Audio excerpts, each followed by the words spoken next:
Good afternoon and welcome to this special council meeting, which is part strategic session. Our first item is RIINS, the Residential Intensification in Established Neighborhood Study. Just to be clear, no decisions will be made today and no recommendation is being presented. It's just the start of the discussion on this. So I would like to welcome Janine Oosterveld to begin.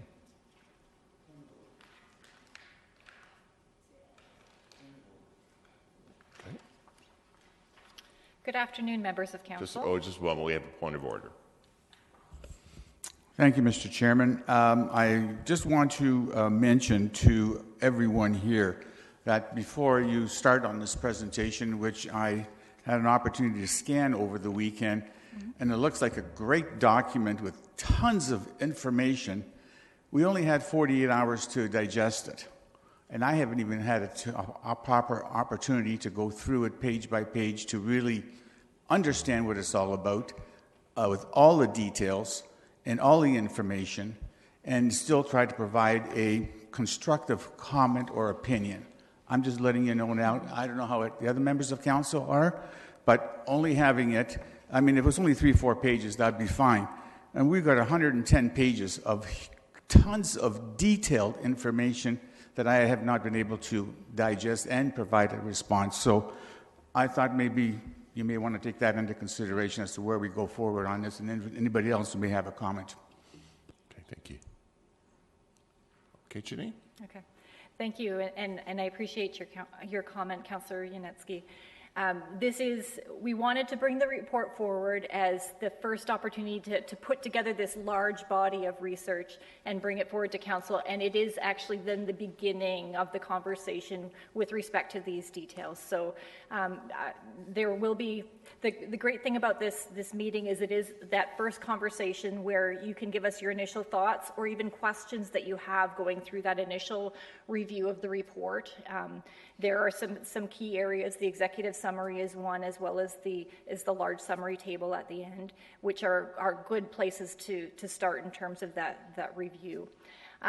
We've put together this body of information, as I had mentioned, to go into the next phase of public consultation, and we wanted to table it at council. Again, no decisions will be made at this meeting, but it is a great opportunity to get some initial thoughts and feedback on it.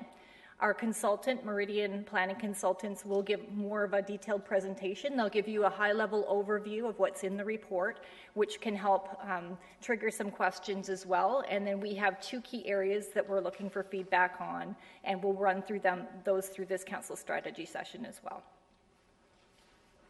So with that, I'll introduce you Nick McDonald. He's our lead consultant on the project. Great. Thank you very much, Janine. As mentioned, my name is Nick McDonald. I'm the president of Meridian Planning Consultants based in Vaughan. I'm here today with Jessica Tujanek, also from my office as well, and we both worked pretty hard on preparing all of this information for you today. As Janine mentioned, we know there's lots of information. Really, we're here to give you an overview of what we've done and get your input back so we can continue working on this very important issue moving forward. I'm also going to break it down as well as into as simple pieces as I can in terms of explaining what we're trying to do and what we're trying to do to respond to the city's request for this actual work to be done. And it really comes down to character and compatibility. And I think anybody can have a conversation about those, and that's what we're going to be talking about today. So in terms of the purpose of this session itself, it is to basically get your feedback on what the priorities of the city should be moving forward with respect to planning and the approval processes within established neighborhoods. We're also looking to get your feedback on what you perceive to be very important when you look at an established neighborhood, and I guess important in terms of what you want to protect from a character perspective, and I'll get into that in a moment. And obviously we've come up with a number of options in the report. There are many of them. I'm told that Many of the options I'll be talking about today, particularly processes from other municipalities such as Ottawa, are also already very, very well known by Council, so that's something that I'm glad to hear, but we'll be talking about that.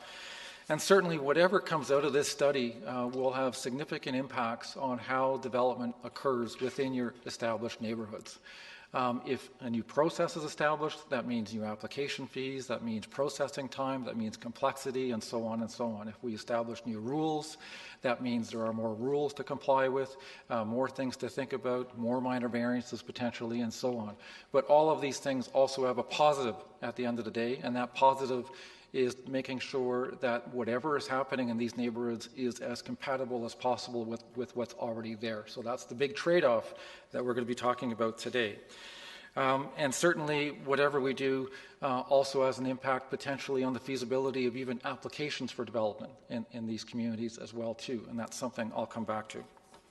So in terms of the actual study area, again, this is a city-initiated project. The study area is very broadly the central neighborhoods and the Vanier neighborhood.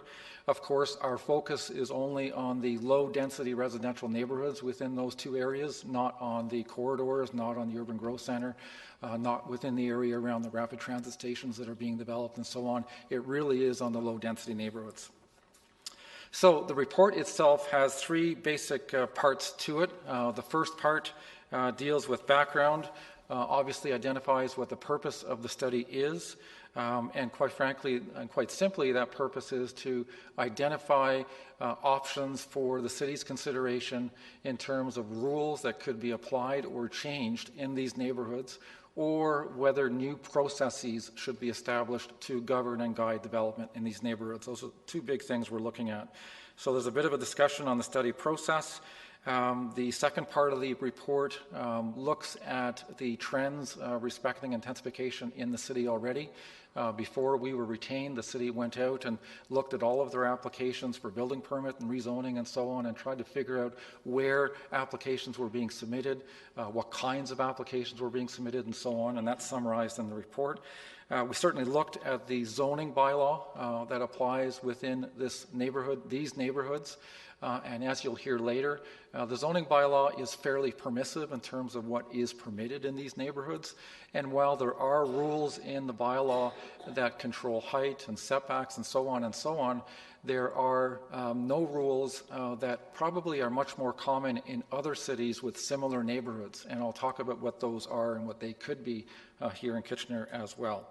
Of course, there is a planning approval process that the city has, of course, for all kinds of applications. Given that your zoning bylaw is fairly permissive in terms of what could happen, most of the development in these neighborhoods actually occurs simply going through a building permit only process, i.e. there's no Planning Act process, there's no public meeting for most forms of redevelopment and development in the low-density neighborhoods, and I'll talk about that in a minute. And then the last two parts of the report deal with the two issues we're here today to talk to you about, and that is compatibility and character. Two very value-laden, subjective words that I'm sure many folks have opinions on, and that's what we're here to talk about. And then lastly, of course, we've identified a multitude of options based on best practice research. I've been in the business for 27 years. I've written rules for dozens of municipalities. So obviously we've got those, but we've also looked at what other folks are doing in Ottawa, Edmonton, Mississauga as well, and we want to share that with you today too. So the first big issue that we always think about when we are looking at projects like these is compatibility. It's an interesting word that has multiple definitions and means multiple things to many people. There is a very famous, I don't know if we'd call it famous, but there is a board decision from an Ontario Municipal Board decision from 2006 that dealt with this very issue, and it is that board decision that keeps on getting referred to time and time and time again whenever something ends up at the Ontario Municipal Board, and it deals with compatibility. So this came from 2006. So basically, compatible is being compatible with is not the same as being the same as. Being compatible with is not even the same thing as being similar to. Being similar to implies having a resemblance to another thing. They are like one another, but not completely identical. Sounds a bit confusing, but the last sentence is really what brings it home. And being compatible with implies nothing more than being capable of existing together in harmony. So even in harmony is a challenging concept to think about. But it basically is all about, well, is whatever is being proposed, does it fit in with the character, the look, the feel of the community that it is being proposed within? And that really is what this is saying. So if you have a community or a street that's made up of single-story bungalows all built in 1950, somebody tears one of those down and replaces it, you wouldn't really expect that person to build a single-story bungalow using the same color brick as every other house on the street. So obviously that's not the case. So how do you deal with that kind of thing moving forward? Because times have changed and folks may want to do something different. How do you determine whether that's compatible or not? And I'll come back to that. There's another decision from the City of Ottawa dealing with character, because determining compatibility, you first have to understand what the character of a street is or the character of the neighborhood is. So there is the City of Ottawa, and I'll come back to this, recently developed a streetscape analysis or streetscape character analysis process to support building permit applications. And a few folks were not happy about that and appealed it to the Ontario Municipal Board. The Ontario Municipal Board said, yes, the City of Ottawa can do this. The Planning Act authorizes it. And they also included this in their decision. The definition of character has two levels. At the basic level, on a close reading of Planning Act terminology, the board concludes that it refers to prominent visual patterns in the streetscape. So that gives you a little bit of a clue in terms of what character is. So, and what does that mean at the end of the day? So in terms of compatibility and character, I've got a couple of quick slides on that. So compatibility. So how do you know and how do you measure compatibility between two different things? So in the planning context and in the planning world and in established neighborhoods, that means relationships between massing and height. So is the proposed building the same height as the ones next door? Does it have the same massing? Yes or no? Location of established setbacks. Some neighborhoods have the front walls very close to the street. Other neighborhoods have them very far from the street. Other neighborhoods, it's all over the place. But there's a character that's established as a consequence. The placement of a building on a property, in terms of how close, again, it is to the street, how close it is to the side lot lines. Lot coverage certainly is something to look at. The nature of building materials, if it's all red brick from 1927 or it's all vinyl from another age, those are factors too. Location of driveways and garages. Many of your older neighborhoods don't have garages sticking out of the front of houses. That's what's happening in your new neighborhoods. And in fact, many neighborhoods and many homes don't actually have garages. They have driveways going into backyards and may have a garage in the backyard as well. And of course, trees have a significant impact as well too, in terms of where they are, their age, and so on.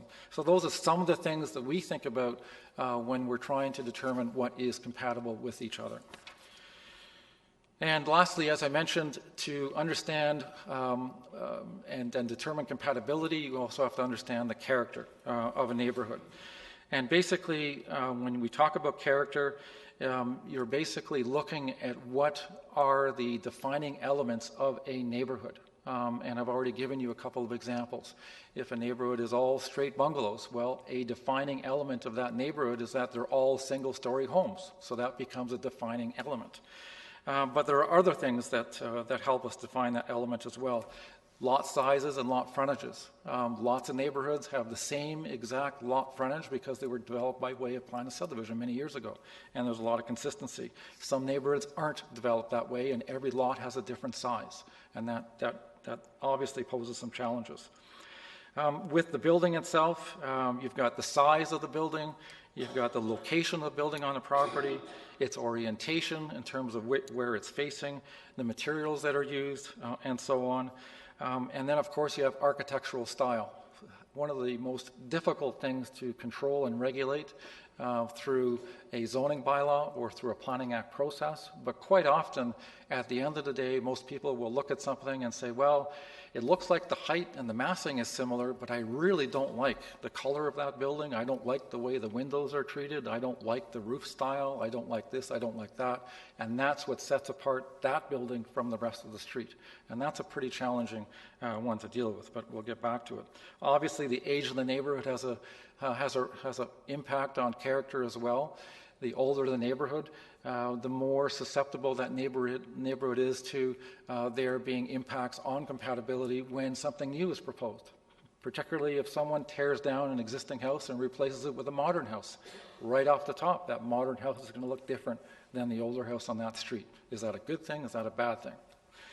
Of course, parking and driveways have an impact. You go into newer neighborhoods, you've got double wide driveways and garage doors facing you. In the older neighborhoods, you don't have that. But someone may come in and tear down a house and want to build something like that. Is that something we should be permitting and allowing to happen in those neighborhoods? So that brings us to the first question. And I've only got a couple of slides after that, and then we'll open it up for discussion.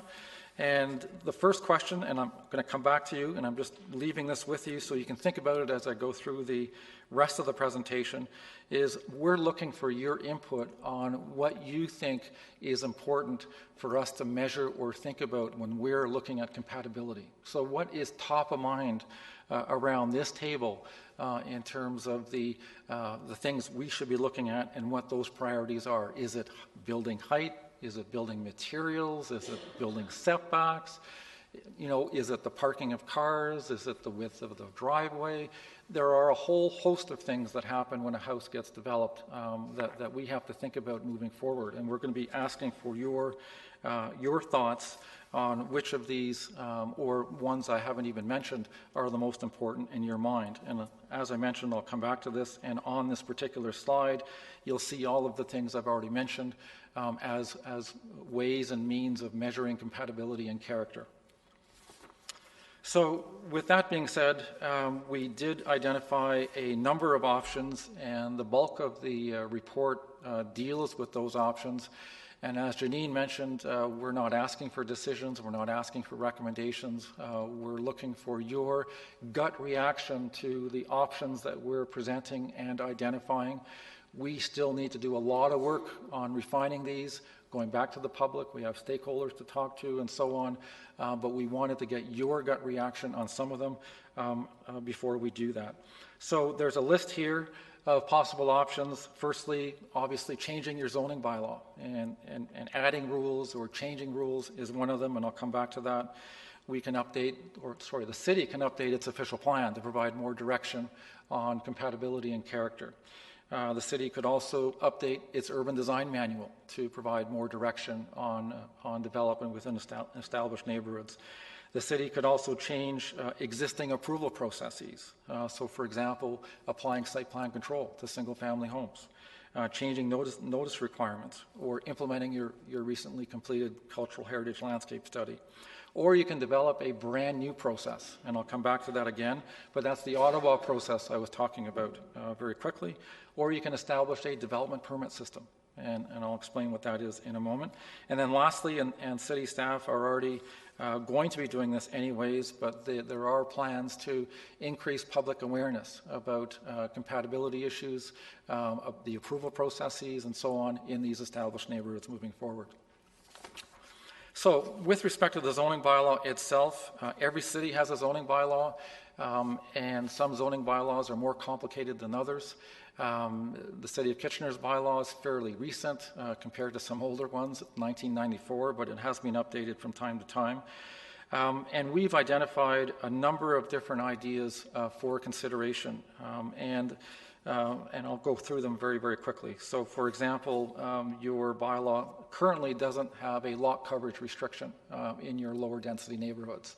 So a lot of municipalities control the amount of a property that can be covered by building.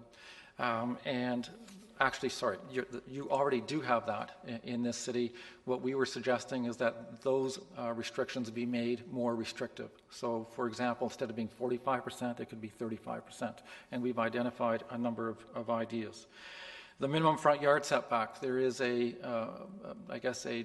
general front yard setback requirement that applies citywide in all of the residential zones. But not all streets are built with that setback in mind. So some of the older streets may have buildings that are 6 or 7 meters back from the street, but the setback is 4.5, which means someone can build closer to the street if they wanted to. Now, that doesn't have to happen quite often, but the possibility is there and people have that right. The other one we came up with was coming up with a building line rule. Sounds very technical, but very simply, if someone wants to build on a property, they have to make sure their front wall is basically in line with all the other front walls on the same side of the street, so that whatever is happening is consistent with what's going on that street, so you don't get these big gaps. You don't have houses coming forward, you don't have houses coming back. So that's an idea. Maximum height. Well, you already have a maximum height permission. It probably would permit a 3-story home depending on how it was constructed. A lot of other municipalities in these kinds of neighborhoods reduce that, so you can only have 2 stories in all cases. You can never have that 3rd story, and so they've reduced the maximum height. Other municipalities have developed different height rules for additions. So you have a 2-story house, but you have some room on the side and you want to put an addition. So instead of having a 2-story permission right across, you bring it down to 1 story instead. So that's a step back. Maximum garage projection, garage width, and driveway widths. These are things the city already regulates, but only in the newer neighborhoods, and it doesn't apply to existing lots. So, for example, these provisions restrict how far a garage can come out of the front of a house. And it's very effective in your newer neighborhoods where all your development is occurring. But that rule does not apply in your established neighborhoods. That's an easy fix, in my opinion, and it could certainly apply. But that's something we can do. In terms of new zoning rules, floor space ratio basically relates the amount of floor area to the size of a property. The city already regulates that, but only for medium and high density development, not for single family homes and semis and duplexes. You can do that. Some municipalities have instituted a maximum depth of dwelling rule because, I guess fortunately or unfortunately, when people redevelop on their property, they're not building small houses. They're usually building bigger houses. And sometimes those bigger houses go further back in a backyard than every other house on that same side of the street. So some municipalities have said, well, let's make sure that doesn't happen. Let's control how deep you can go so you protect the integrity of those backyards. That's another rule we can think about. And then the last zoning change, and this is a much more of an extensive change, would be to pick, I guess, on a street-by-street basis, what the actual character on those streets are, and then develop rules around it. So you have a street that's all single story, has a setback a certain way, the driveways are of a certain width, and the garages are on the side or in the rear.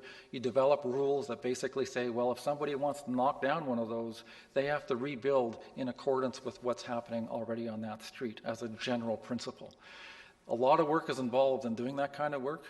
We've started some of that in the context of this report, and we have looked at some of the streets in these neighborhoods. Some are easy to figure out what the character is. Others are very, very difficult. You have 1-story, 2, 1, 2. You have garages on some houses, not on others. It gets very challenging sometimes to figure that out.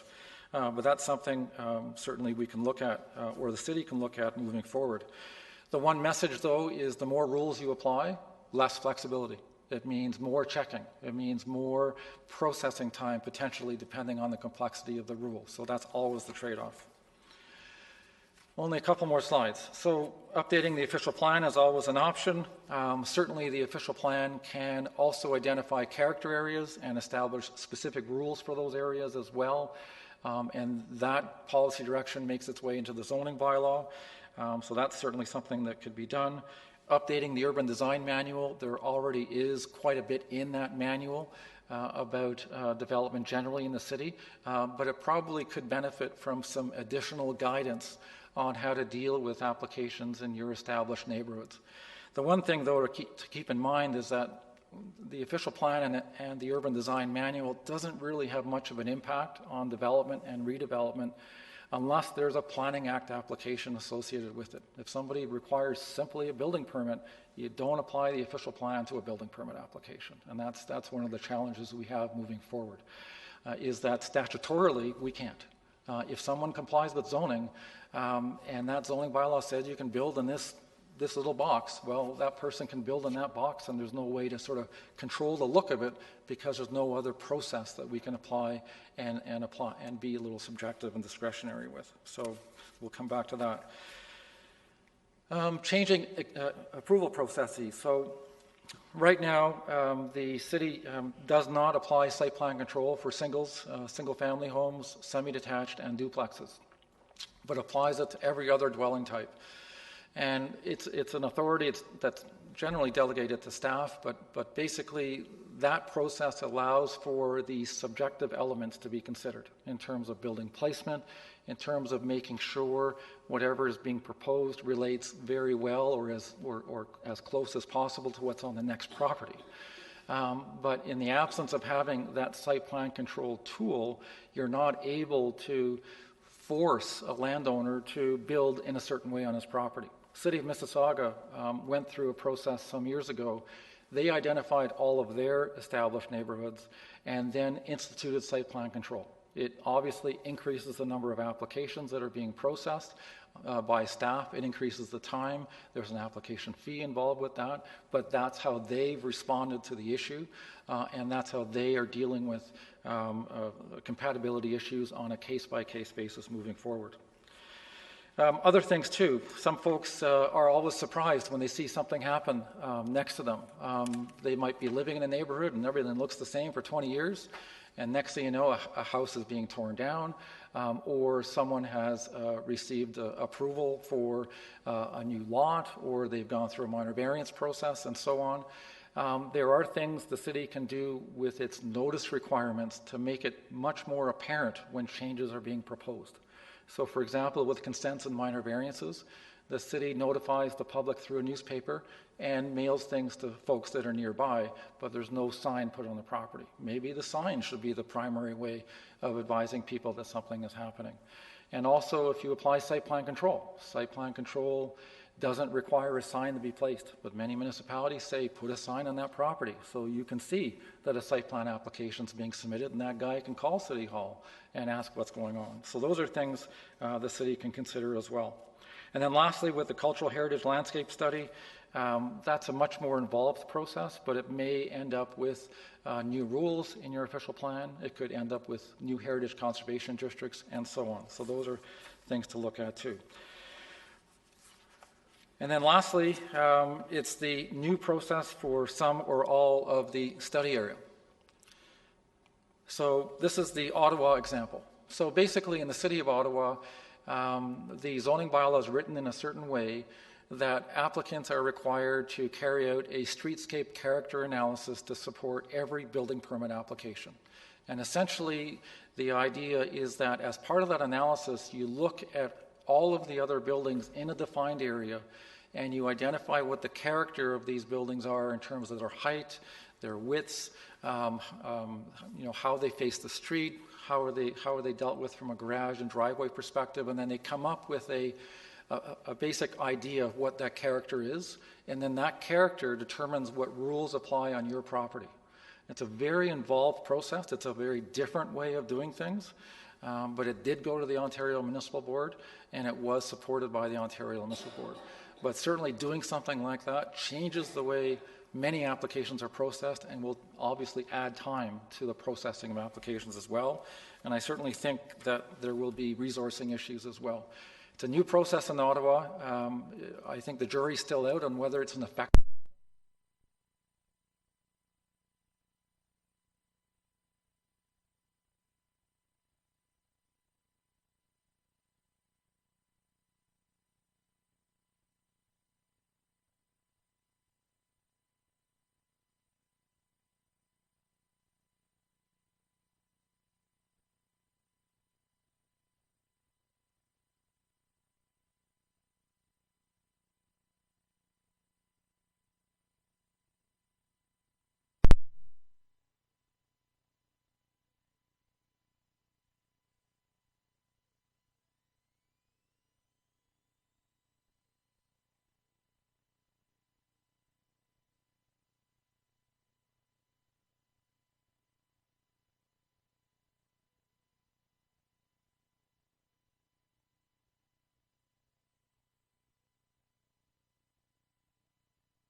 Thank you, Mr. Chair. I can ask the question, which may lead to me answering the question as well, if that's comfortable with you. So the reason why I kind of keyed in early, sir, was with your presentation. I realize we're looking at a broad range of options, but many or all the options that you went through, in my mind at least, shows a more aggressive stance to control development in our suburban neighborhoods. I didn't realize we had that level of a problem with development in our city as to fit and form. I think we have to do it right. It has to be done smart. So my question leading to it, you reference cities like Ottawa, Edmonton, Mississauga. We aren't Ottawa, we aren't Mississauga, we aren't Edmonton. We are Saskatoon, we are Oakville or Markham or Richmond. Cities that are still transitional, very much so. And we're trying to make sure that we develop the right way. Why aren't we pegging ourselves to those type of cities that are going through their stage of growth? It's a very good question. I guess I picked on those, but there are many others I could have mentioned as well, some of which are smaller and also going through those transitions as well, too. Places like Cobourg have older neighborhoods like this as well, but they're much smaller, and they have a lot of the zoning rules we're talking about. I guess the important thing to note is that, yes, these larger cities, they are going through these challenges right now, but I certainly see this city ultimately being faced with those same challenges as well, particularly as you make improvements to rapid transit, particularly as the inner cities of places like Kitchener become much more desirable places to live. And as that happens, folks will come in and they'll look at the property and say, it's a beautiful property, beautiful street, but that house isn't working for me. I realize that, and I sense it myself, and I agree. But sometimes we have to really define the city itself. We have a very small urban core. We don't have a large urban core. At the end of the day, there is only a certain level of intensification, rightly so done, can be done within along the LRT corridor and in our downtown.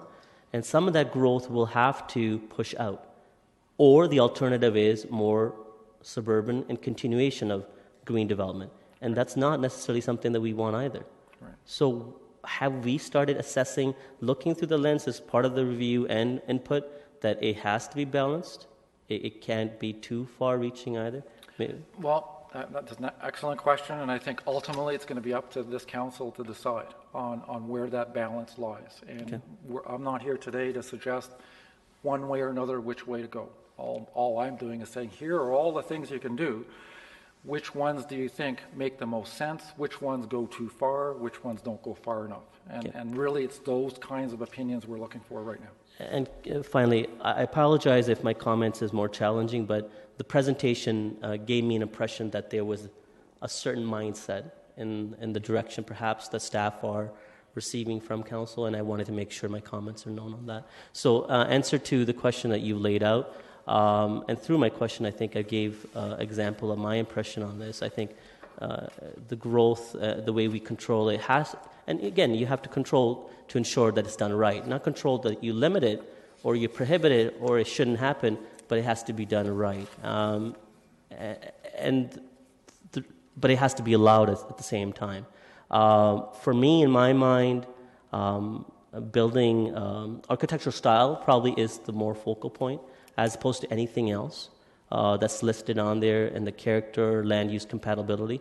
The way I see it is, when I sense compatibility and character, we're trying to keep in step in line to character and compatibility for zoning principles and practices that may have been done in the 1950s, 60s, 70s, and they may not have been done right.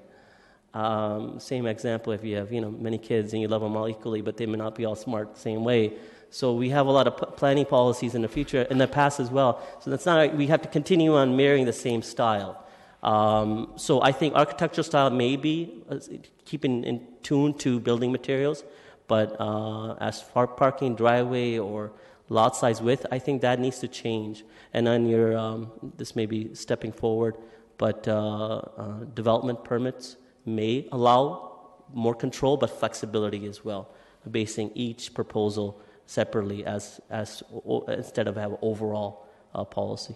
Thank you. Thank you. Councillor Marsh. Thank you.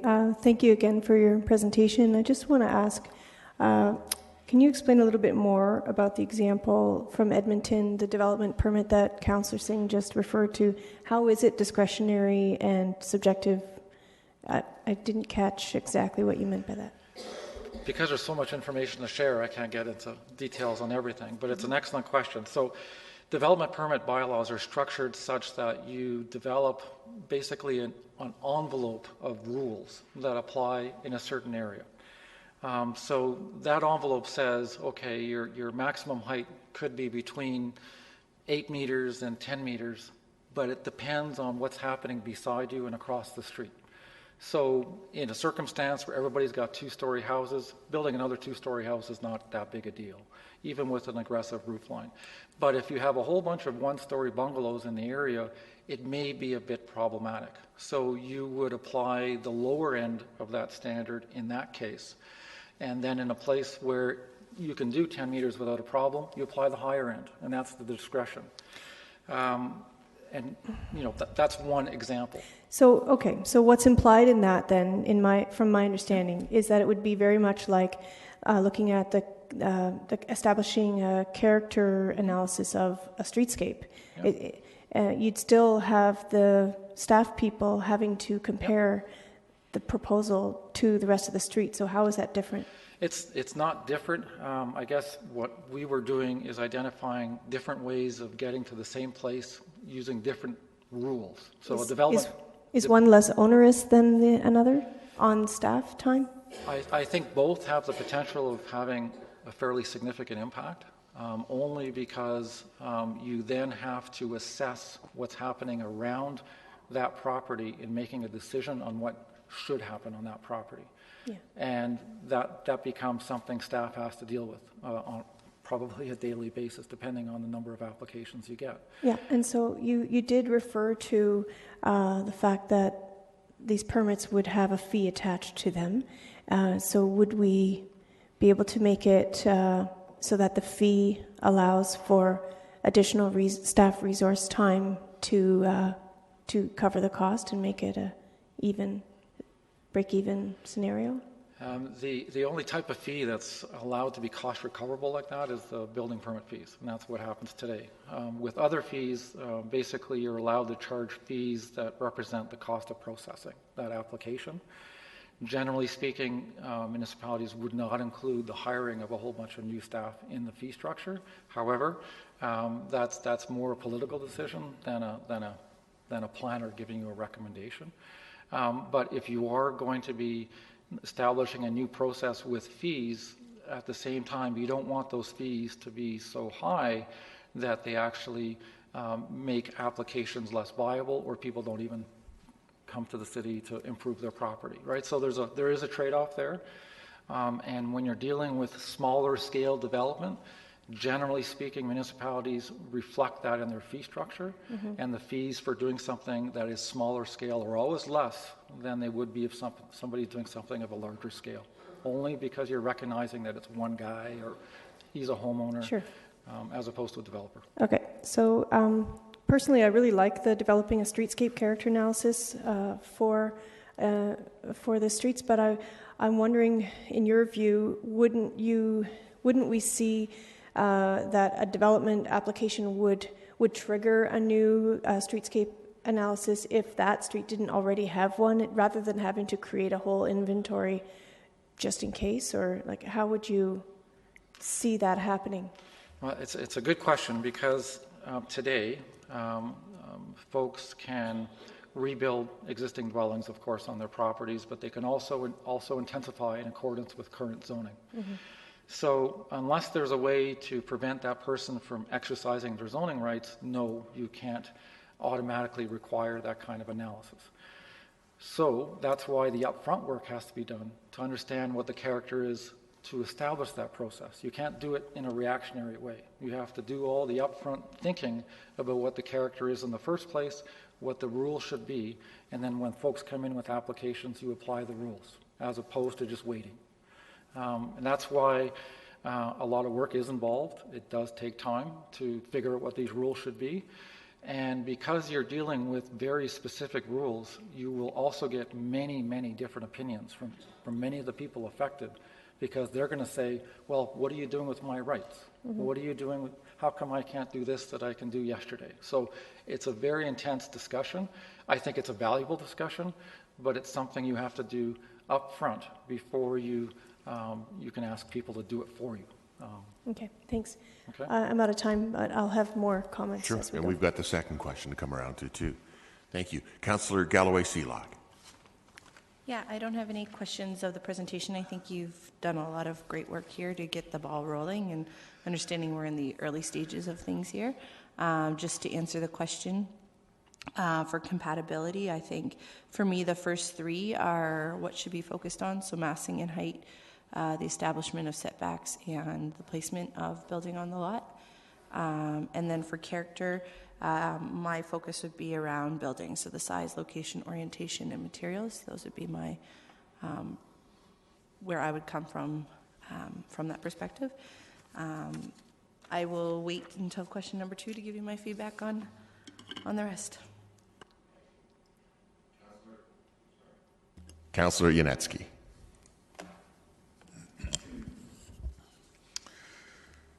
When I considered your presentation and your analysis here of compatibility and character, the points that you've outlined are all important. I've got experience in this field quite a few years, and when I worked with all these criteria, sometimes an application would meet each criteria quite easily, and then there would be something that the builder or the homeowner would want that's different. And so if it complied, it'd be okay. If it didn't, then you have to go to committee of adjustment, and there's that whole process, and whether committee of adjustment decisions are compatible with the character of this, they'll be now making the decision as opposed to staff, if there's that application. I also note that you have a area identified, the central core area of the, not the core, but the central part of the city as the area for consideration. And I'm gathering in your examples of Edmonton and Ottawa, etc. Again, they're big cities, but they also started many, many years ago, 100 years ago and more, having a character of the streets just like we have in Kitchener. Large houses, Victorian-style houses, or styles from the 30s and 40s that were wartime type housing, etc. So each area has a different character to it. So I'm just assuming that those areas have also maybe proceeded only within their central part, because of course they're growing. They would have new subdivisions flourishing on the greener pastures of their municipalities. So are we looking to have maybe 2 sets of rules here for zoning, dealing with lot coverage and setbacks and height and everything that applies to the central part of the city versus the suburban part? I don't know. That's an excellent question. I should have made that point, that the city's current zoning bylaw has a series of residential zones that apply to both suburban and the central area. So if changes are going to be made for the central area, that means that basic way of zoning may have to also change. So instead of having an R2 zone that applies, let's pick R3 as a better zone, R3 that applies suburban, and in the city center area, you could have an R3A and R3B. I mean, there's lots of different ways you can do that, but it does mean creating different rules. And I can appreciate that, and I know how that way of doing it would be one way of addressing it and keeping that R3 being a single-family type area, and then but allowing different regulations for that, and setbacks and height and everything else. I also look at the terminology of compatibility and character, areas that are also heritage designated, because we have several districts that have been identified and designated as heritage districts, and the character of that area has to be maintained as best as possible, etc., etc. And that's nice. Yet, I look at the title, first 2 words, residential intensification. Well, intensification means you just got to put more units and more density and into a piece of land that are you trying to preserve or are you trying to redevelop? It's either one or the other. I mean, you can take an older house and maybe duplex it to a degree without changing the outside, but are you trying to increase the density considerably to allow for densification to meet the provincial requirements of places to growth, etc.? I'm not sure how you're going to do that. Do you have an answer? Well, I guess at the present time, we have to keep in mind that our study area focuses really on the single-family neighborhoods. And within those neighborhoods, you see primarily single-family homes, yes. But if you have a lot that's large enough, you can tear down that home and replace it with 2 semi-detached, as of right? There's nothing wrong with that, but that's intensification. When someone puts in a secondary suite, that's also intensification. So this study is looking at those scenarios where folks are tearing down 1 dwelling unit and replacing it with 2.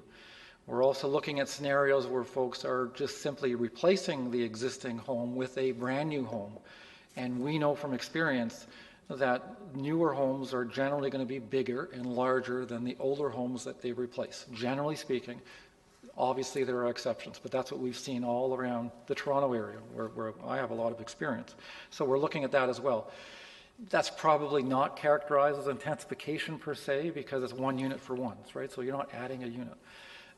So we're dealing with fairly minor forms of intensification, but interestingly, and based on my experience, it's sometimes those applications that create the most neighborhood interest, because you're changing the very look of a street by changing something on one property. And that's why these things end up being very contentious sometimes, and why many municipalities have spent years trying to figure this out. And there's lots of examples of rules that we can look at to apply here. And to some extent, you know, the rules that we identify as options, they're basically rules to prevent the worst case scenario from happening on a property. And sometimes that's what we do when we write rules. We think about the worst case and we write rules to make sure it doesn't happen. And I can appreciate where you're coming from on that, because over the last 2-3 years, we've had applications or developments come about where the zoning is in place that allows for redevelopment of a piece of property. The whole street is single family, but 2 or 3 of the lots happen to have good sized frontages, but the zoning regulations add for the development of a 20 width type lot, and then all of a sudden you can get 3 houses on there. And that changes the character because it's an older house, maybe got abandoned for whatever reason, and then redevelopment comes in, and the rest of the city or rest of the street, the people who live there, get all upset about it. And we've had those scenarios, yeah. and this is the issues. I'm assuming is that where we're leading yes. to from those past examples. And is that intensification, or is that trying to maintain the neighborhood? Well, you're doing a little bit of both, and I guess the example that comes to mind is council a couple of years ago decided to delete double duplexes as a permitted use in the zoning bylaw, and that's an example.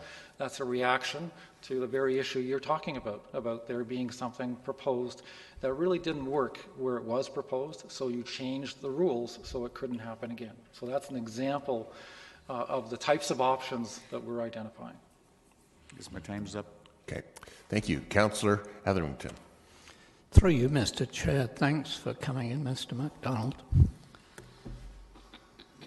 I approach it from I guess I'm not a planner. I approach this from a much broader perspective that my number one priority is the people living in those established neighborhoods.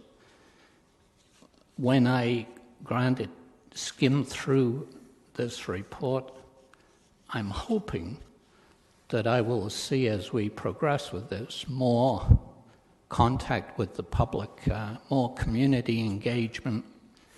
Could you just quickly comment on that degree of community engagement? I notice on page 72, for example, when you look at a list of, I believe it's 11 options, and I skim across to, will the public be consulted or notified? The way I read that, about 8 of the 11, they will not be notified. they would not be involved. Now, maybe I'm reading that wrong, but can you comment on the overall involvement of residents living in those neighborhoods that we're all very concerned about when it comes to intensification? All right, that probably takes us into our second question, but I can give you a very quick answer to that. This particular table you're looking at the end identifies the options, and what we try to do is for any of the options we've identified, is the public involved before the decision is made to implement that option? Yes, no, right? So some are yes, some are no. The second part of this is after the option is implemented, does that mean the public are now able to participate in a process when they weren't able to before? So that's what we're trying to identify. Okay. So very simply, site plan control. It's a very simple example. If the city applies site plan control to singles, semis, and duplexes and requires that a sign be placed on the property, once that sign goes up, that neighbor has the ability to call the city and find out what's going on, look at the plans, maybe talk to the person who's building it, and that's something that wouldn't have existed formally before, right? So what we're trying to do is identify where that could happen and what the implications are. Interesting thing about development permits, though, just on the other side of the coin, is once you establish everything and someone complies with a development permit, yes, staff can make decisions on what is appropriate, but you can't appeal that decision, right? You can become involved in it, but once the permit system is established and that person fits within those rules and staff says yay or nay, then your ability to go to the OMB is also changed, right? So there are pros and cons and trade-offs with every different process. And when we wrap up this work and get closer to thinking about what those recommendations are, we'll be very, very clear on what those trade-offs are going to be. Do you think, thank you for that, do you think that people living on a particular street or in a particular neighborhood should be viewed as experts on what is compatible and what constitutes character of that street or neighborhood? I don't think I call them experts per se, but my experience has been that folks that live in established neighborhoods, they definitely know what their neighborhood is all about, and they understand the character because they're there every day. And the challenge is making sure that when you have a discussion with those folks that you try to understand and establish what changes could happen that don't break their image or view of what the character of that community is. Because you may be able to integrate all kinds of different developments in a neighborhood and people will say that looks great, maybe a little different, but it looks great. How do we get there? And right now there is no real guidance on that. There are no rules on it. And it's a very interesting discussion, but in my experience, people are very passionate about their neighborhoods and they have a lot to say about what they look like and how they should be protected. And we've already heard a lot of that in the public session we've already had. Yeah, I hope we hear a lot more on that as we get into this. Thank you. Thank you. Councillor Fernandez. Hi. So I have a couple of questions related to your presentation as well. At the beginning, you were saying something about knowledge of the process in Ottawa. Were you referring to council having knowledge about what Ottawa's doing, or were you referring to staff? Certainly staff were aware of it. Staff had mentioned to me that at least one person on council was very knowledgeable about Ottawa or had heard about the Ottawa process, and I'm not sure who that individual was. So, okay, because I don't want us all to be painted with the same. Fair enough. That because one knows does not necessarily mean that 9, 10 of us know. Fair enough. There was a question. You were talking about the kinds of applications that were being submitted, and timelines are critical to impacting neighborhoods. When I have experienced changes in neighborhoods, I think sometimes the process goes almost too quick. So am I understanding from your report and what you presented is that you fear that some of these new criteria may actually make the timelines too long? Yes, I certainly did mention that on a number of occasions. But again, it's all about applying the right balance. So, for example, if you changed one rule in your bylaw to require everybody to build their front wall to be in the same line as everybody else, that's not that complicated. But if you add in 10 new rules, which means that's 10 more boxes you got to check off to make sure that that rule is being complied with, that takes more time. And it takes more time on the part of the applicant. So I was making more of a general statement. I think whenever you establish a new process requirement in terms of a new application, that definitely has an impact on timing and definitely an impact on cost. And also, the more rules you include in your zoning bylaw, the more potential there is for that person not to comply with those rules and have to go to the Committee of Adjustment. So you increase the potential for more applications to the Committee of Adjustment. Again, it depends on which rules you add into the mix, right? But certainly the more rules you have, rule of thumb is it takes more time, may take more time to process, and it may trigger an application where an application wasn't required before. But if the rules are very clear and evident without any waffling or subjective understanding of them, then wouldn't you see less time, less opportunity to go to the Committee of Adjustment, and less opportunity to go to the OMB? Again, it depends on the rules, and that's a very good question, because all of the rules we develop are based generally on the ideal property. What happens if the guy is on a curve? The rules maybe don't work as well on a curve. What if the guy has a lot that's oddly shaped, or does something different in the back, or the guy has 5 houses beside him on the side lot line where everybody else just has one? So it doesn't anticipate every circumstance, right? So that's the challenge. We write rules for the perfect rectangular lot. On that lot, here's what should happen. Once you start going off on different shapes, it's not as easily applied, and that's when the variances are more needed. And you'll get those site-specific situations where, well, I can't comply with that rule because I want to keep this tree. And your rule set, so you get into those discussions, right? Mm-hmm. Again, we're only talking sort of in a general sense, because we're not talking about a specific rule. But all I'm saying is that the potential exists for that to happen.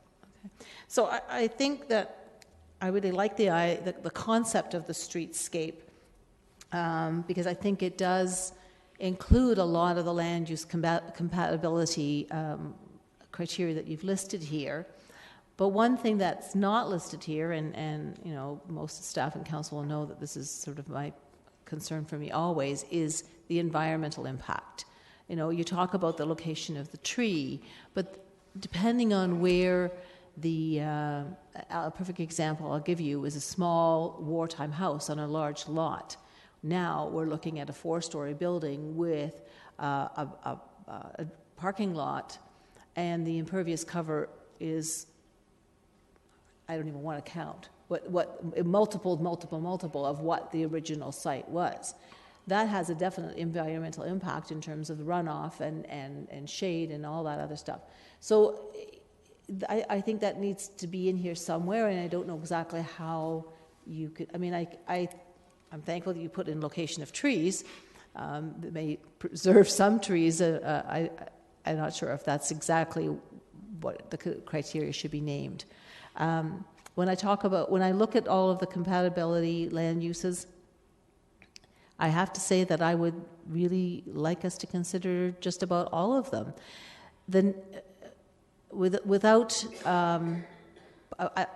I'm thinking about the nature of building materials, but then I have a heritage district in my area where building materials are criteria for that heritage area. So building materials in some areas, it wouldn't really matter, but building materials in a heritage district would really, really matter. So would you add the caveat to that particular criteria as depending on where it's located? Absolutely. Okay, all right. I think that's important to note. Also, I think you're going to see. I see my time is up, but because we have to move on to question 2 shortly. How much time have we got for this whole item?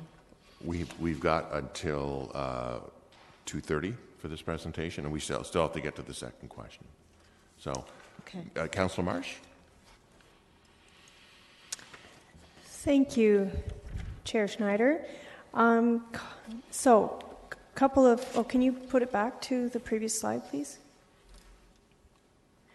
Yeah, thanks. So for myself, I just want to comment that I also think it's really important for the compatibility component to look at the first three. But I'll add that the location of driveways and garages is also extremely important in the established neighborhoods for obvious reasons. So you had referred earlier in your presentation to, if we had, the garage setback rule that's existing elsewhere in the city, to bring that to the established neighborhoods, I don't think that would work because, a lot of the homes in suburban areas do have double car garages that are sort of the first piece of building that you see, and that's not how it works in the established neighborhoods. So that's key. On the character side, I think it's really dangerous for us to start to get into dictating, other than in a heritage neighborhood, architectural style. A lot of people are trying to bring forward a modern aesthetic and using unique building materials, and I think that we should not be limiting too much in that front. I'd also add that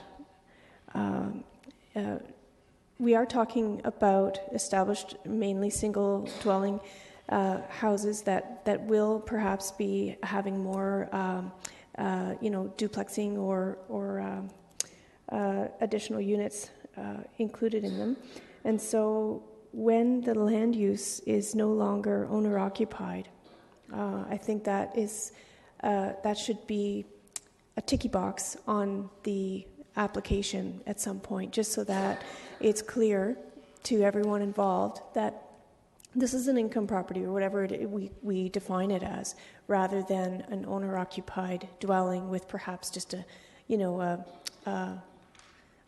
apartment attached to it. What else? That's it for now. Thank you. Okay. Councillor Davey, are your questions on question 1? Okay. I'll get you in first and then. Okay. Thank you. I'll just speak once to this. Thank you for the presentation.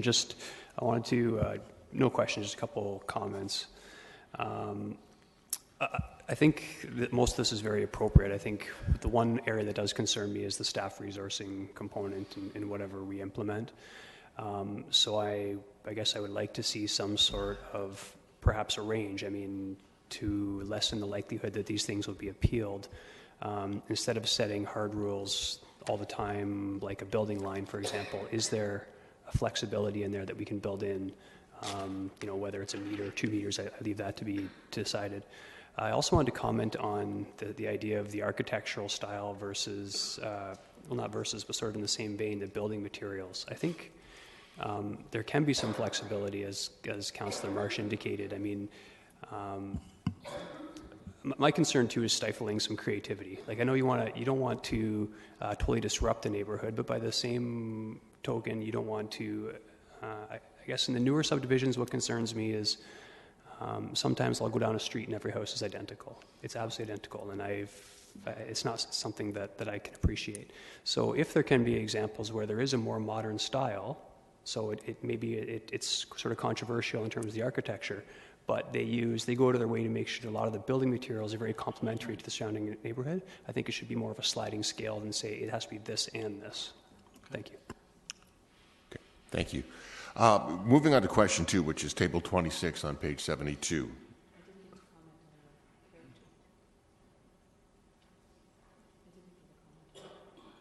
Okay. Councillor Fernandez? Yeah, sorry, but I only talked about the land use compatibility. I wanted to make a comment quickly about the character. And I think that certainly it's important that we look at lot size width. Vegetation would probably fall under my environmental comment. Building size and location and orientation. When you say orientation, are you saying that if a house is turned, or are you talking about where a driveway may now come into the side of the house as opposed to where it used to come? Is that what you're talking about there? That's correct. Okay. Architectural style. I do respect what Councillor Davies said when he said when you go down a street and every house looks exactly the same, because I live on a street where there are very different styles on my street, and I think that makes it very unique. So architectural style absolutely has to be taken into consideration when you're talking about a heritage site, but architectural style may be a little bit more open to some subjective considerations when you're looking at differences in existing neighborhoods. Parking and driveway, well, I've got student housing in my area, so that's a huge concern. I think that might be kind of outside of the guise of this. Okay, moving on to question 2. Councillor Galloway-Seelock.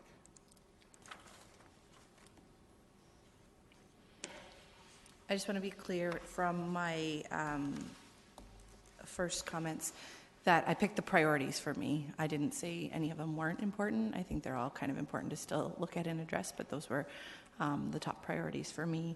And I just want to ask one question. This has nothing to do, just to be clear, this has nothing to do with dealing with heritage districts. The heritage rules will stay the same within heritage districts. This is outside of that. Heritage will supersede anything that we're doing here. Is that correct? That's correct. Now, we've been asked to look at the relationship between the heritage permitting process and the zoning bylaw provisions that apply. Okay. But no, we're not going in and making suggestions about what should change in the heritage districts from a permitting perspective. No. Okay. I just want to be clear on that. So the one that really excites me the most with regards to the chart on page 72 is number 6, which is to expand the site plan control to singles, semis, and or duplexes. I think that part of the answer that Councillor Etherington got, that it will have an opportunity for the community to know a little sooner and possibly get involved sooner, is something that's important. I also feel like number 5, the expand the urban design manual standards for infill projects is something that should be done, as well as I think you said staff are already working on number 11, create a guide for infill developments. That's important. And then there were some under, I wouldn't say all of them, under the change existing zoning rules and apply new zoning rules. I don't know if you have a list of those or if you want to get into specifics of that, but I thought some of those would be good to focus on, maybe not all of them. Okay. So if you want, did you have, or I can give that to you at another time, the ones that I specifically thought? I know you had a slide on that, or? Yeah, there are, within the report itself, there are a number of pages that identify possible rule changes. Right. I went through the list of topics, I guess, in the presentation. So certainly any input on that would be great. But it is a more detailed conversation, clearly, because you're getting right into the rules. But I think what we were more interested in is, were certain types of rules more of more interest to you than others. So if everybody around the table says, yeah, building line, that's a great idea, well, that's something we take back and we think about a little bit more. But others may have different views. So that's what we're looking for. Okay, well, I will look through that and get you that detail on those ones specifically. Great. Okay. Thank you. Councillor Singh. Yeah, thank you. And I'm making these comments based on not having an extensive overview of this document. So similar to Councillor Galloway-Seelock, if I see an opportunity to add additional feedback, I'll try to do so. But based on the chart that's on 72, I would agree with some of the similar things about urban design manual and giving better direction to our development community, as well as public information awareness. I think much of the opposition or that we receive from the neighborhood, it sometimes has to do with not full awareness of the process. And mitigating that better would be obviously more beneficial. Some of the areas that I would be a little bit more cautious is, again, the zoning changes and official plan changes. And I'll pre-qualify my comments on that is more with these additional controls. Again, I said this earlier too, my concern is that we don't siphon growth that is necessary to take place in our community. As well as we have to ensure, and I think our official plan speaks to it, obviously this is endorsed and encouraged at the OMB too, if anything is appealed, but housing stock diversity.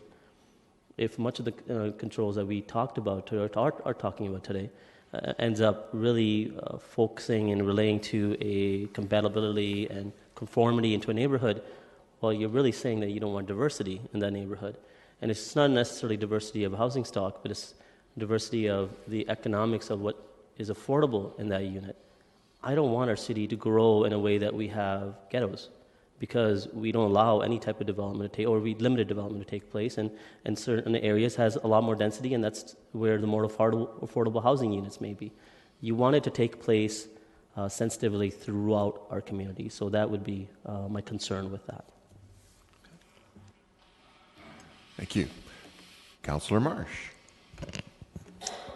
Thank you. I really like the idea, as I mentioned earlier, of developing a streetscape character analysis for each street. I do like the idea of the building line, which I think is a smart way to just, address the setback issue. I like the idea of making sure that just like when you have a renovation happening with a building permit, you have to have the sign in your window. If we had a similar sign requirement on the property, that would be great. So the Expanding an Urban Design Manual would allow for the public to, before they even begin to commence to think about their plans, they could have a really strong idea of what is expected of them. Because I think there will be a big public, if and when we implement the changes at the end of this study, I think that it'll be another major task to inform the public and, make sure everybody understands what will be expected. I do have a question. You mentioned that, let's say a proposal came in and staff saw that it wasn't meeting all the requirements that we had set out, then that homeowner could come to get a potential minor variance. So if that minor variance were applied for and approved or denied, would that then trigger the OMB process to be implemented, just like any other minor variance application? So just to be clear, it really depends on what process you're talking about. So if it's a streetscape character analysis process like Ottawa, that's a zoning bylaw process under the Planning Act in Ontario. And there are rules in that bylaw as well. The rules are more flexible, but someone may still not comply. So yes, they would have the ability to go to the Committee of Adjustment and negotiate with them, and if they're not happy, they can go to the OMB, as does a neighbor as well too. Mm-hmm. If you're talking development permit system, that's a completely different type of process, because the OMB is not part of that process. Only at the beginning when you set it up that people actually have their input. But a lot of development permit bylaws, or not a lot of them, but they do allow for the person who's not happy to speak to council about the matter and get direction. So there are processes that can be established, but the one thing that can't happen is you can't end up at the OMB. That's the big difference between the development permit system. Okay, thank you.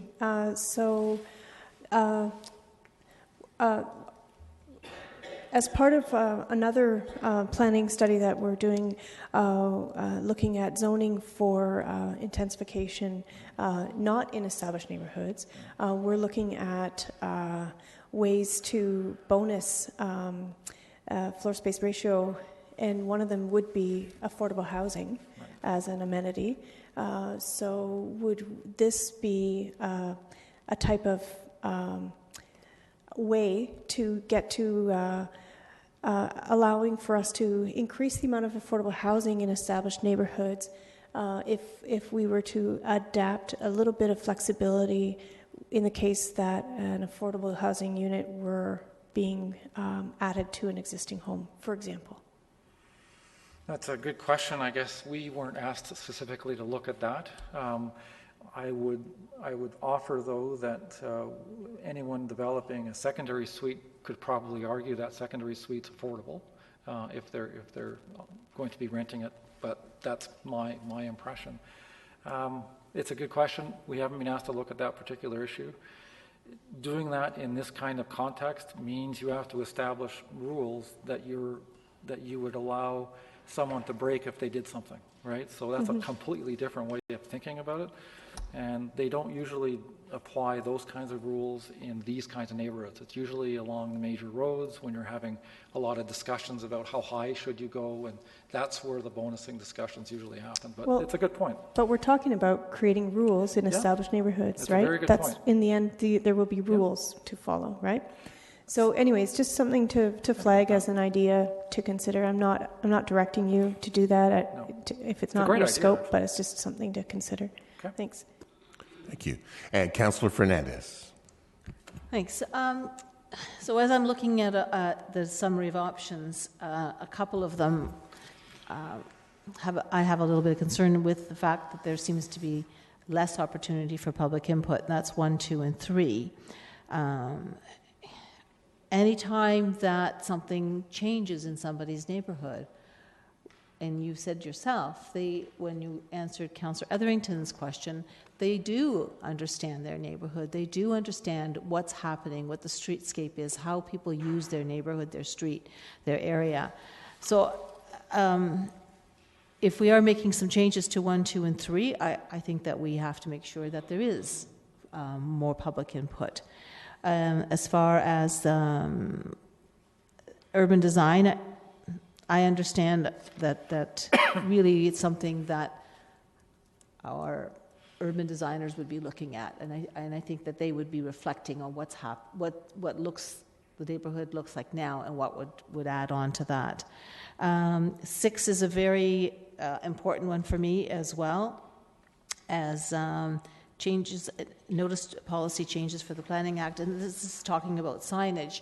I sat Friday and Saturday at an Ontario Municipal Board summit that I was on the steering committee with, and we had a fantastic turnout and amazing ideas that came out. And one very simple idea, and I think we could implement that outside of this, is any zoning change signs need to be done this way, both sides. So instead of this way, because as you drive past, you're not going to see it. This way, you see it coming and going, and most people do traverse down streets, both morning and returning.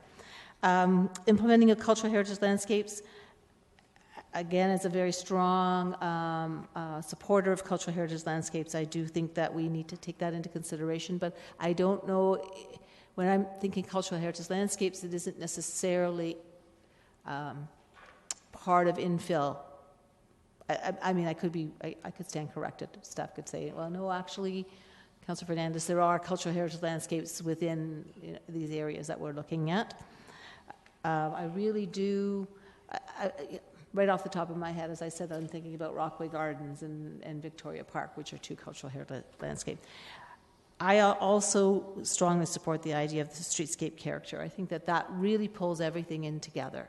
And it gives a sober second thought. If it does take a little bit more time, why not? If it avoids us going to the OMB, and certainly that was one of the things we talked about this weekend, if there are ways that we can make sure that people understand, both development industry and residents, what the rules and the criteria and the conditions are, maybe it would stop some of these appeals going to the OMB. Establishing a permit system, I'm wondering if our permits are pretty tightly controlled right now. Maybe I need to have a better understanding about that. And a guide for infill developments, well, I think that's what we're doing right now, is it not? Creating some kind of a guide and, Yes. and something to follow. Yes. So I do agree with all of those. As I will probably have more comments once I have an opportunity to read this in more depth. My other question, maybe it's not to you, but what is the next opportunity for further input from council? Well, I guess the way the process is being set up, the next time I'm in front of council is when I'm presenting recommendations. Okay, And great. that will be towards the end of the process. Okay, thank you. Thank you. Councillor Galloway-Seelock. Yeah, I've just had an opportunity to go through some of the 1 and 2 that I had mentioned that I thought were important with regard to modifying zoning rules and establishing new rules. And the ones that I feel are important from my perspective are modifying the minimum front yard setbacks, modifying the maximum height requirement, and then my thought, these are on pages 46 through 53 if anybody wants to follow along. And the last one is modify height provisions by adding new rules for heights for additions. But my caveat to that one is that I agree with it for the side yard additions, but I think if they're doing a rear yard addition, that if they currently have a 2-story, that could stay a 2-story. So that would be my caveat with that one. And then with the establishing new rules, the one that I thought was best to focus on would be maximum height of the first story. So the last one that you have there on page 53. Okay. That's my input. Okay. Councillor Singh. Just a quick question of staff. So obviously there are many steps still to go. When are we looking at overall, like some sort of adoption after recommendations come forward? Sorry.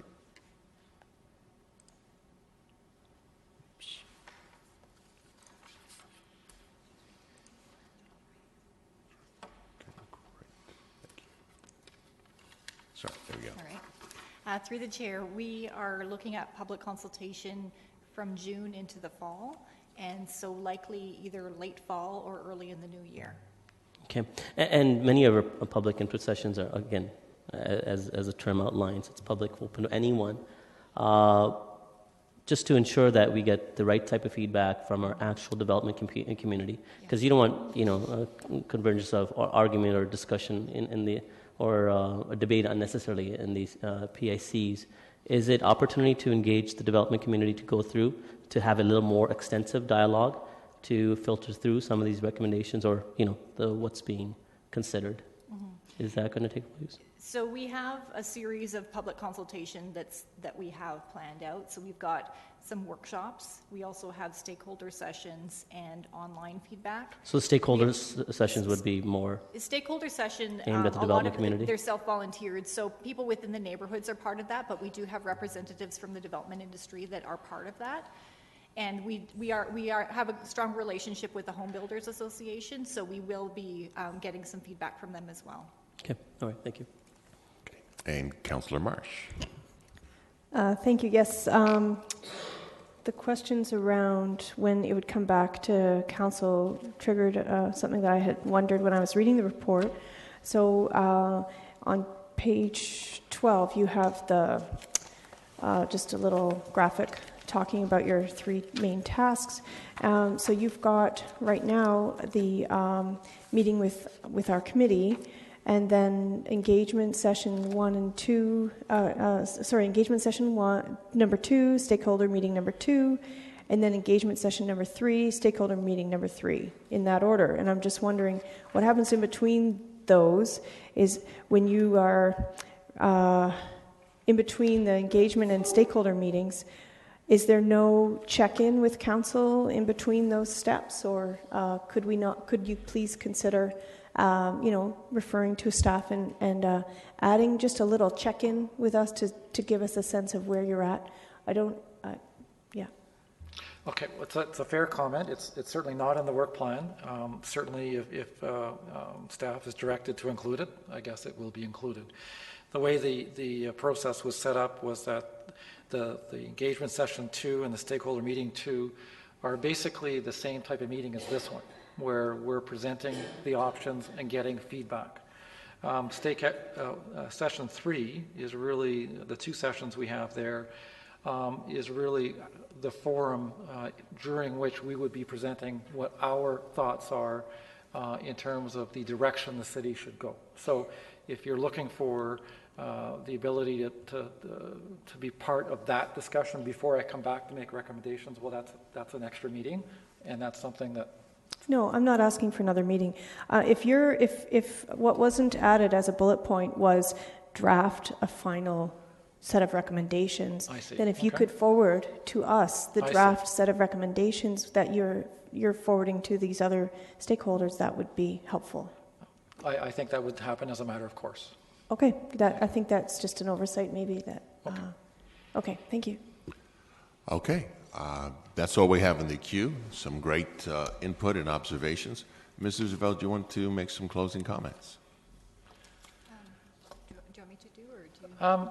I can just make a few quick closing comments. Really good input today. Really appreciate it. Obviously, you've been thinking about this issue for some time, which is great.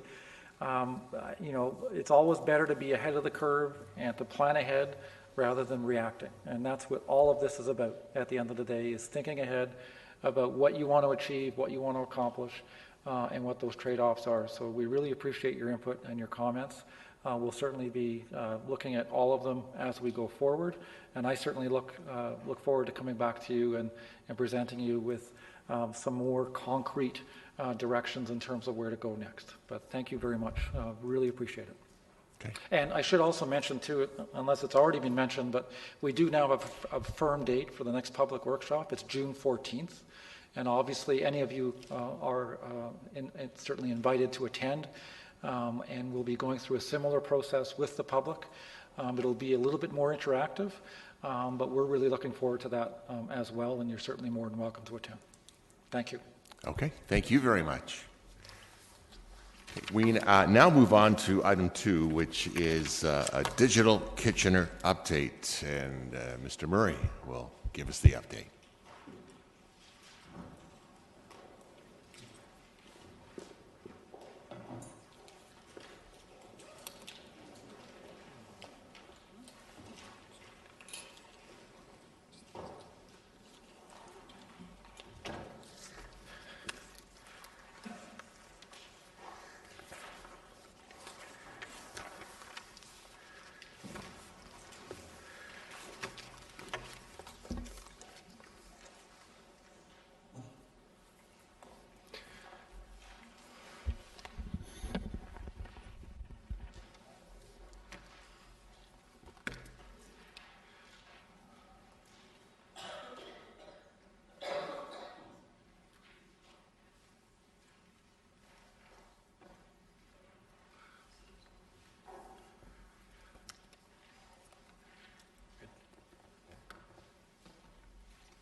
I'm just checking. Great. Good afternoon, Chair Schneider and members of Council. We're very pleased to be here today to provide an update on the Digital Kitchener strategy. I'm also pleased to have Justin Watkins with me today for the Strat session. Justin's been the project manager for Digital Kitchener, and he'll be presenting the consultation and strategy development for the project. The purpose of today's presentation is to tell the story of Digital Kitchener. We'll remind you of why we began this important body of work, share who we consulted with during the engagement phase, and also a little bit of what we learned from them. We'll then share with you the draft Digital Kitchener strategy framework, which has been created out of all the ideas and suggestions through the consultation. We then have some questions for Council at the end of our presentation that will help us with the finalization of the Digital Kitchener strategy. So let's start by talking about why the city has taken on this body of work. Digital Kitchener is a corporate project to create the city's first ever digital strategy.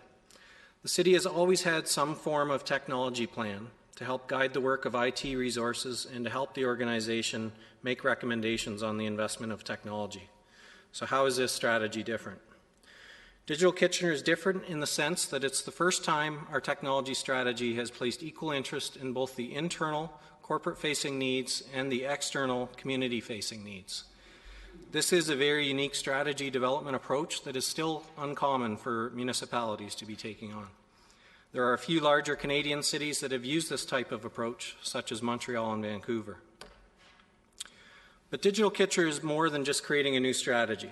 It's also about our long-standing reputation of being,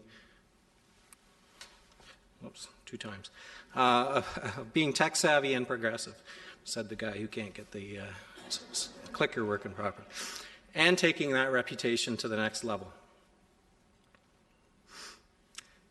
It's about the city playing its part in that tech-savvy reputation.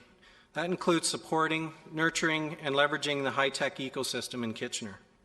It's about supporting our economic development efforts and making sure that Kitchener is the city that new companies want to come to make their home, and also that Kitchener is the city that their employees want to call their home. It's about the city using information and technology. I'm back again here. Too many slides. Using information and technology to fulfill Council's strategic priorities by advancing the strategic plan.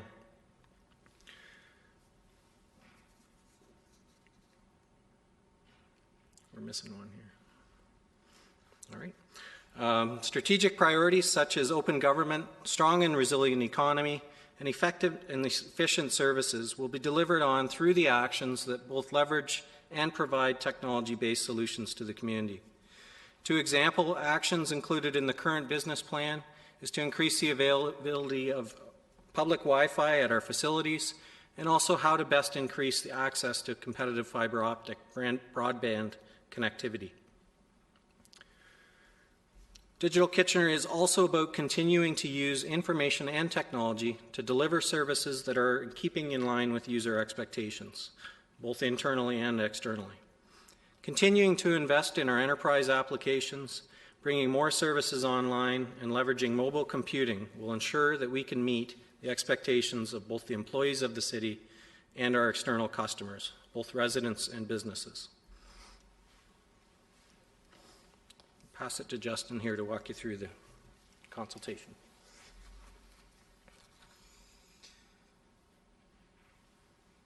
So I just want to start by backing up and touching on something that Dan mentioned in his opening remarks quickly about telling a story about Digital Kitchener. And one of the things that we've been thinking a lot about, particularly within the last 5 to 6 months, is how do we build a concise but thoughtful narrative around what we're doing. And I keep coming back to, or I'm really hung up on a quote from a former professor of mine in a book of his that I was reading last year, and he said that narrative is storytelling, but storytelling with a purpose. And I haven't been able to shake that for some reason, and obviously what we're doing, Digital Kitchener is not some academic exercise, but I think what he was getting at when you peel back the layers is that sometimes when we try to make concise arguments or try to distill things down on paper, we can lose a lot.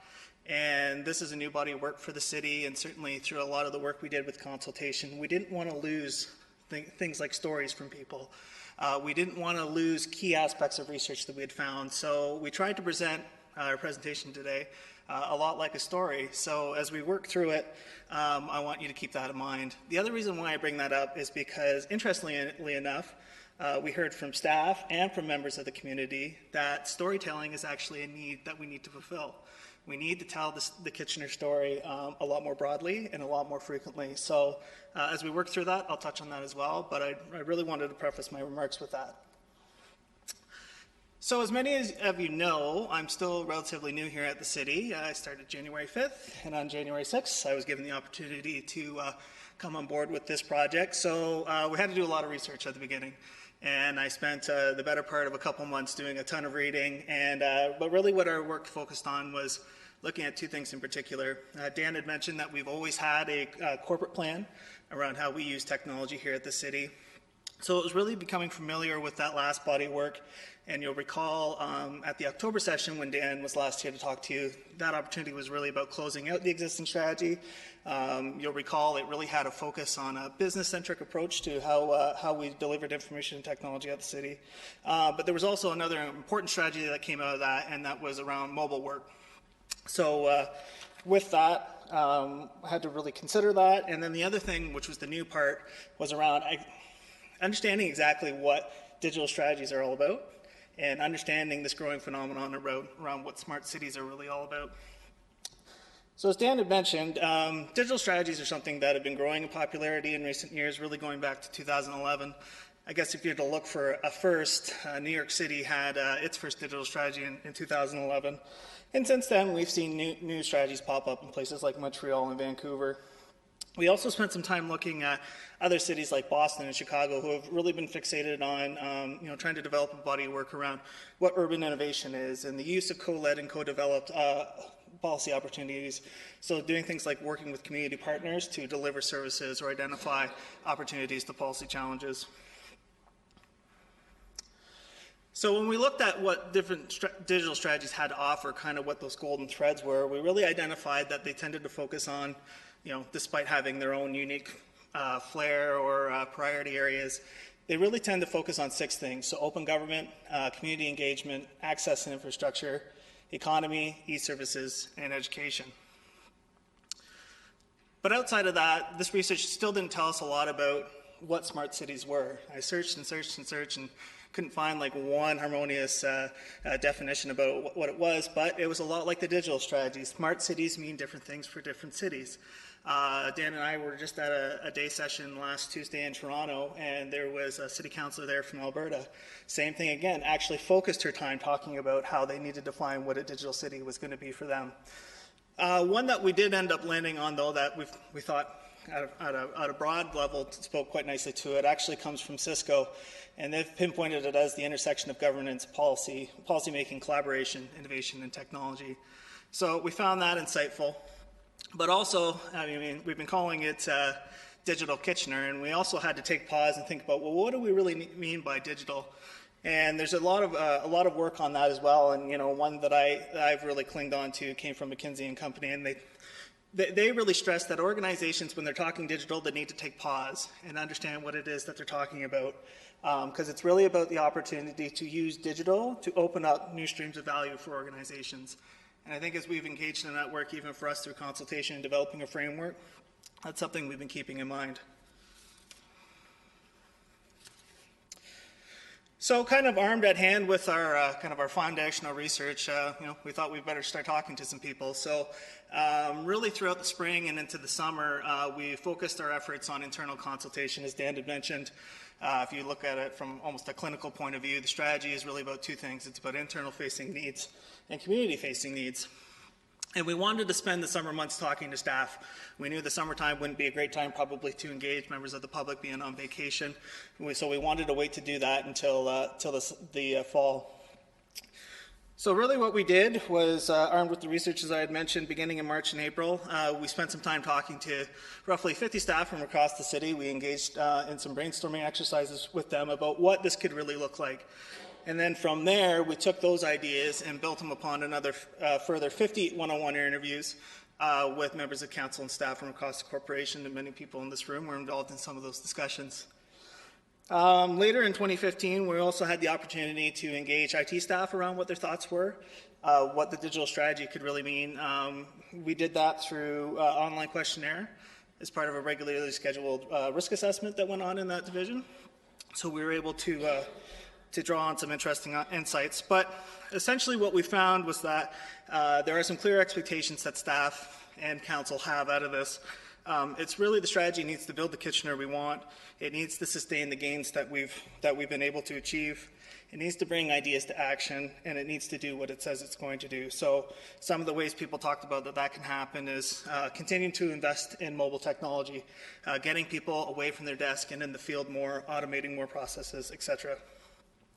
We need to do a better job of leveraging the information and data that the city has through using things like business intelligence tools, greater reliance on evidence-based decision-making, but being able to do that through illustrating data in more dynamic ways. We heard that we need to continue to build our capabilities as a trusted business partner, so IT as a trusted business partner, through clearly defined services and supporting innovation in the corporation. We also heard that we need to do a better job of sharing the stories that we're doing with technology across the corporation as well. One of the things I heard, it's common, we hear it a lot, is I don't know what I don't know. And again, coming back to the storytelling thing, we can do a better job of that as a corporation. So into the summer and fall, we started to concurrently start to look at how we would handle external consultation, and we did this in a couple of ways as well. The first thing we did on June 2nd is we participated in the Ideas of the Brave Symposium that Economic Development hosted. We were able to reach 20 community-minded people through that exercise, and we really spent our time talking about what a more digitally evolved city could look like. So we heard a lot of things around public Wi-Fi, the sharing of information, digital literacy and leadership, and the Internet of Things, so using sensors in traditional infrastructure. The narrow band project with the LED streetlight retrofit project is a great example of that. We also spent our time trying to think about how we would leverage community partners to really achieve the work. We started making inroads with senior leadership at Kitchener Public Library, and also through Year of Code, which is a local not-for-profit that spent the last year really looking to promote digital literacy throughout the region. The other thing that we did last October, as you'll recall, we asked you who you thought we should consult with the public as we worked through this. So one of the first things we did after that with your feedback is we went and talked to 95 people from 7 of Council's advisory committees. So committees like Compass Kitchener, Kayak, EDAC, and the Downtown Advisory Committee. We asked them questions like how could we use information and technology to become a more innovative city, and how can increasing tech skills and access make neighborhoods stronger? Again, people like to talk about things like the Internet of Things, the use of information in applications, improving public transit experiences, literacy, public Wi-Fi, public art, e-democracy, and fiber. So from there, we found that we had a lot of ideas, but we needed to find ways to make those ideas even better. So as we shifted into the new year, that's really what we made the focus of our work about. Now, in your agenda package, we've done a fairly detailed outline of how we targeted our consultation efforts, so I won't go into that again per se, but we were able to do this through a series of outreach efforts that I actually thought were quite successful. The first of which was the Mayor's Forum on Digital Kitchener that Mayor Vrbanovic hosted on January 14th. It was well attended, roughly 30 people from the local tech sector and other community-minded thinkers. And we were able to get a lot of insight testing a draft framework that is actually before you today. We heard through that event participations again talking a lot about storytelling and the need for greater digital inclusion. We also heard suggestions that the city should do more things like piloting new tech solutions and kind of almost trying to be more civic-minded entrepreneurs, doing things like reverse RFPs and requests for startups to allow development of innovative solutions to problems were also suggested. We also held 2 roundtables, university roundtables, one at Laurier and one at U of W. We couldn't have done that without the help of the student union leadership there. They were fantastic to work with. But they followed a similar format to the Mayor's Forum, and again, they were fairly well attended, a little bit smaller. But we were able to gain some good insights, particularly around digital inclusion. It was one of the most fascinating things for me to experience, to hear students talk very intelligently about how things like public Wi-Fi can be a social equalizer for society. It was actually quite remarkable. Another thing that we did throughout the month of February is we held a digital town hall using the city's Facebook accounts. Last November, we had actually piloted this idea. We weren't too sure how receptive people were going to be. Social media can be a little bit fickle sometimes.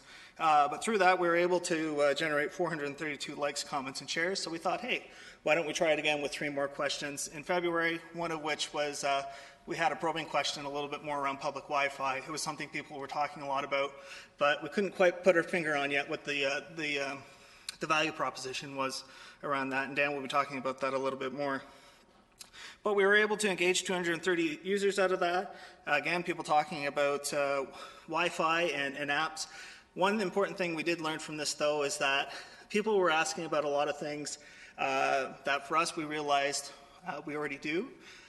So it caused us to pause and think a little bit differently about how going forward can we promote and market those sort of things like Pink Street a little bit differently.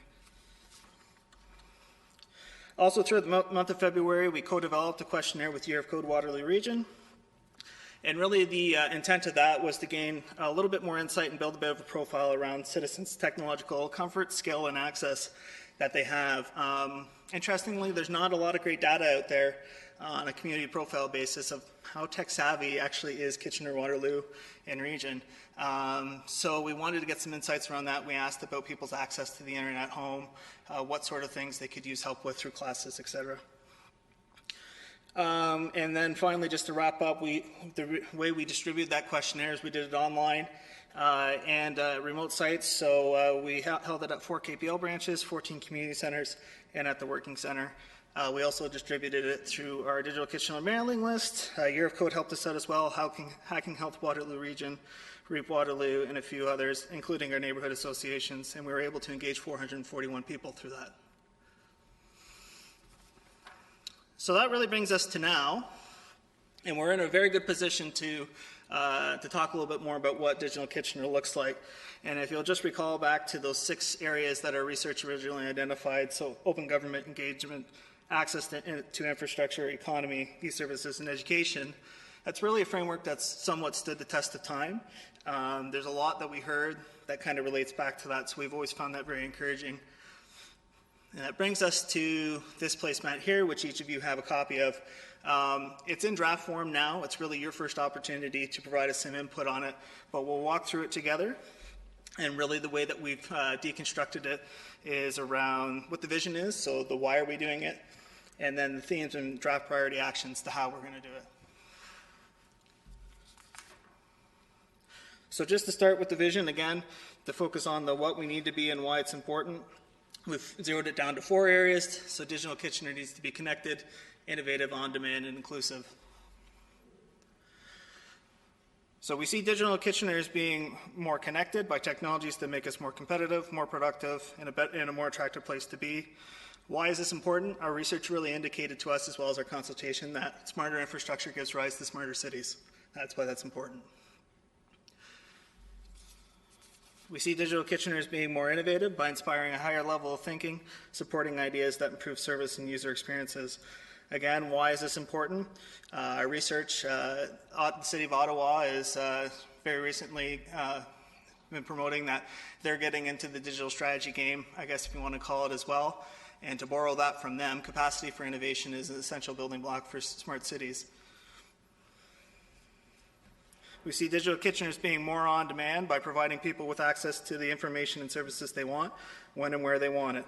Why is that important? A more engaged and informed community. And finally, we see Digital Kitchener as being more inclusive by building a smart city that benefits everyone. And why is this important? Just to borrow this quote here, it came from one of our tables at the Mayor's Forum on Digital Kitchener that I found really resonated with what a lot of people were talking about. When our people are connected and participating, we'll discover resources in our community that we never knew we had. So just to pull it back once more to talk about how we see doing this, we've been somewhat deliberate in making the linkages very linear between one another, so A equaling A. But one of the other things that I'll try and illustrate when we talk about the hows is how interconnected other aspects of it can be. So while A can equal A can also equal C, and et cetera. So I'll try to highlight that as we work through this section as well. So the hows around themes and draft priority actions. First with infrastructure. So we see Digital Kitchener being connected by its infrastructure on 3 areas. So by offering a fiber optic network with the capacity and access required for Kitchener to be globally competitive. So how can we make Kitchener and the region a low-risk investment area for fiber? That's an idea. Reimagining city Wi-Fi as a contiguous, reliable, and safe service for all users to access. So an example of that could we have a large-scale community Wi-Fi network through coordinated partnerships? And finally, looking beyond traditional uses for infrastructure and incorporating emerging technologies to improve efficiency and user experiences. So again, using that LED retrofit project that incorporates the narrowband network is a good example of that. We see Digital Kitchener as being more innovative in its solutions. So 3 areas again: providing flexible internal solutions that support city service delivery and process innovation. So that ties back to the need for city's IT division to be really seen as a trusted business partner, reaching out and working with other departments across the city. Testing new service delivery ideas through co-developed initiatives and piloting new ideas. So again, really drawing on partnerships and local minds or flair to find solutions that are made in Kitchener. And finally, deploying more tech and wireless solutions internally and automating more processes as a result. So it goes back to the whole mobile link, mobile strategy that we have, and continuing to roll that out in the future. We see Digital Kitchener as being more on demand through greater access to information. So by providing more centralized information to users that are customizable and easy to access, by using information in more dynamic ways to inform decision making, and by providing more decentralized service options that are convenient and intuitive. So on that last point there, really talking about things like citizen sign-on portals to register for classes, greater use of apps like Pink Street, etc. And then finally, just to wrap up, Digital Kitchener being more inclusive through its thinking and approach. So again, this is a bit of a new idea for the city. It's a growing body of work, and surprisingly, a lot of people in the community have a lot to say about this, including city staff, so that was really encouraging. But really what it boils down to is that digital inclusion needs to be a broader philosophy that's taken into account with really everything the city does, and in turn the city needs to advocate its regional partners to do the same. It's really, without oversimplifying it, if you look at the city's philosophy around accessibility, making things barrier-free, it's that exact same concept, just applying it to a digital context. So ensuring that when we build a digital city, it's a city for everybody. So again, this is just draft, and I'm going to turn it back to Dan to wrap up, but this is really your first opportunity to provide us some feedback on it, so we're certainly looking for those comments and questions. But certainly we're fairly comfortable at this point that not only is it reflective of leading practices, but also what we've heard through consultation, and most importantly, it ties back to essentially those 3 whys. Why are we doing this that Dan touched on at the beginning, about Kitchener playing its role, fulfilling council's priorities using information and technology, and then continuing to deliver service in line with user expectations. Thank you, Justin. So what is really required to make Digital Kitchener a success? We first need to continue to invest in our technology infrastructure and continue to deploy new technologies and initiatives that will support the strategy's objectives. Justin touched on this earlier. Council recently approved the addition of the narrowband smart adaptive controls. This is an excellent foundation for the Internet of Things. So these are the types of investments that will keep us moving in the right direction and provide for those opportunities to partner with people, explore new ways of making the city more efficient. We also need to focus on building partnerships to strengthen and sustain those initiatives created by the strategy. We cannot achieve this strategy alone. Partnerships will extend our reach, capability, and allow multiple stakeholders to benefit from these strategic investments. And we heard that loud and clear at the Mayor's Forum, where we had a lot of tech leaders in the area speaking that night, talking to us, and really they're looking for opportunities to engage the city and to be able to use the city as a launching pad for their own success. And the third item is we need to take a more proactive approach in promoting our services and stories to a wider audience. Kitchener has a great track record of technology success. We are a bit modest, and we don't share those stories as widely as we should be. We need to take credit for those good things we're doing and make sure we're sharing those as widely as possible. So the next steps for Digital Kitchener. In order to finalize the draft priority actions that Justin presented, we'll be forming 4 cross-functional teams to do a bit of a deeper dive into each of the strategy themes and those draft priority actions. The purpose of this will be to refine those actions, back them up with leading practices where possible, and also to identify the roles that the city and IT and other partners should play in moving these priority actions forward. We envision including relevant city staff, interested council members, and key community members as appropriate for each one of those cross-functional teams. We're also working on the development of a marketing strategy for Digital Kitchener. There's been a lot of work done on this, and we see it as an opportunity to make sure that there's a good marketing plan and that we're communicating this well to the community. And in turn, we'll finalize the Digital Kitchener strategy throughout the summer. So in quick review, what is Digital Kitchener? It's a 4-year strategy with an internal and external focus designed to take our tech-savvy and progressive reputation to the next level.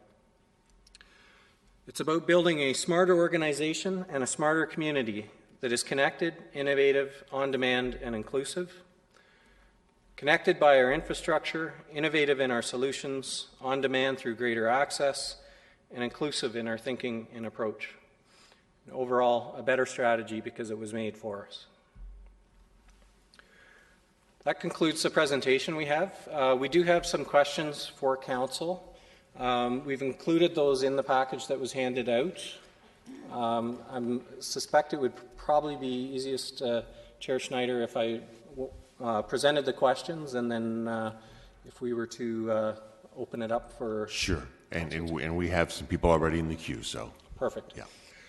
So the questions we wanted to pose to Council are what specific parts of the strategy resonate the most with you?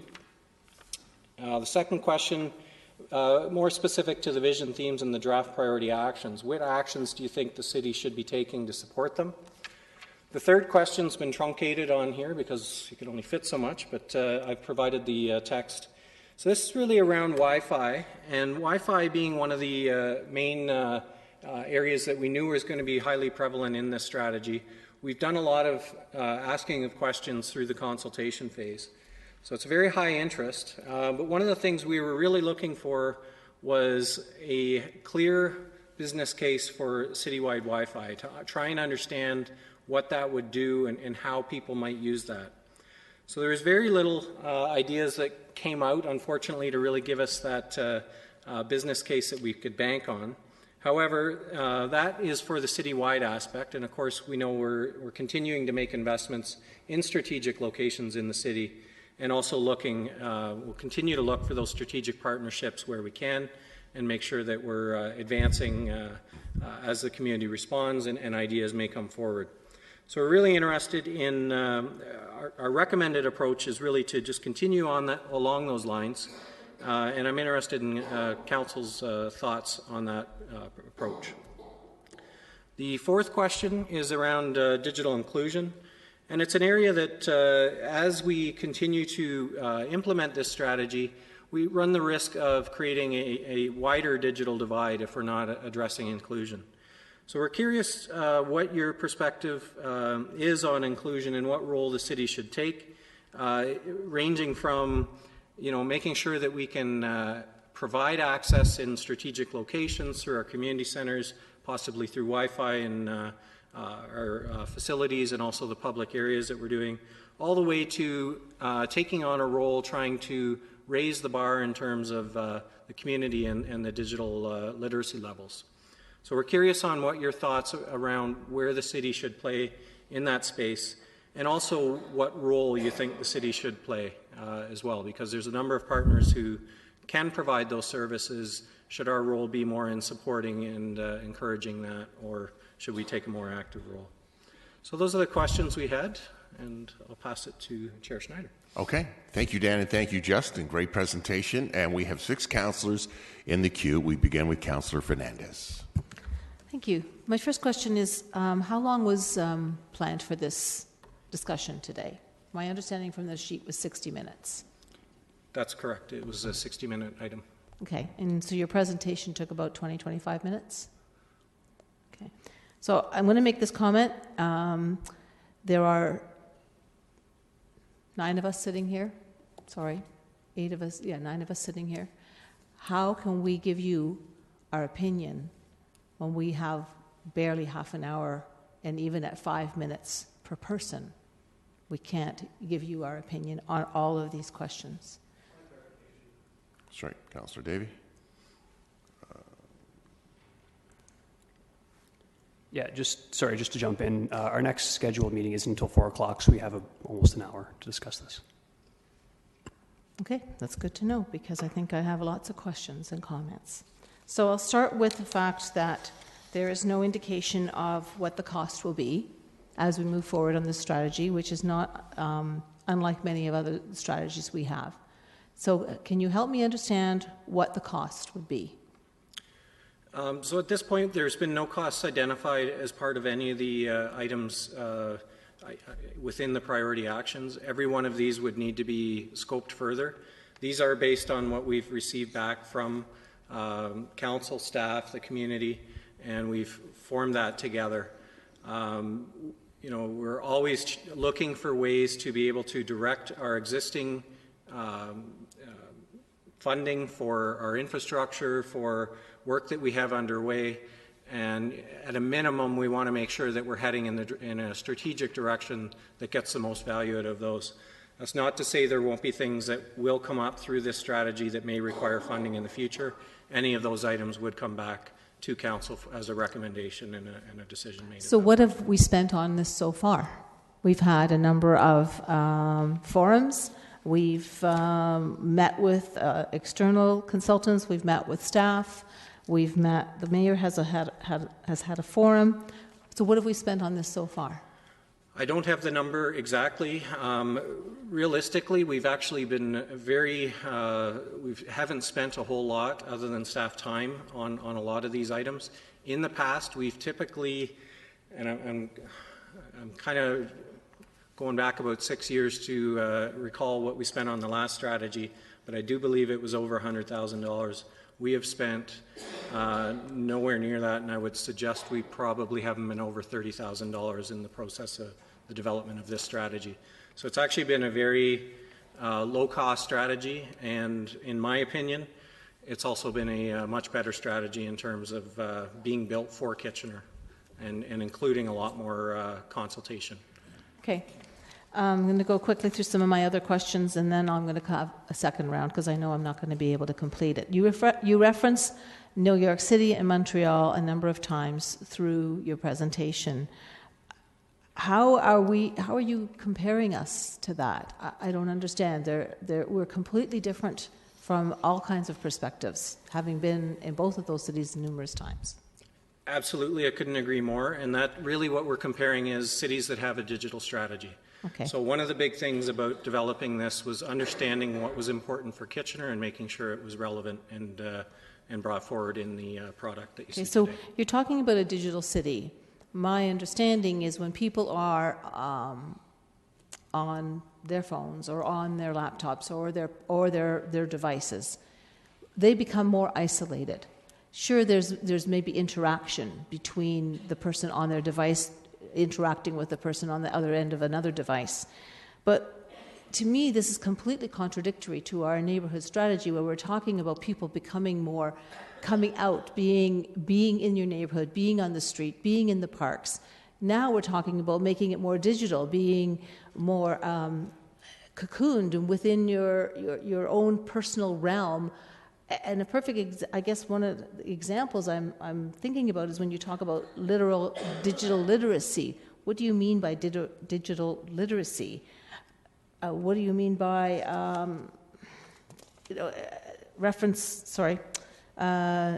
new digitals to open up strings? What does that mean?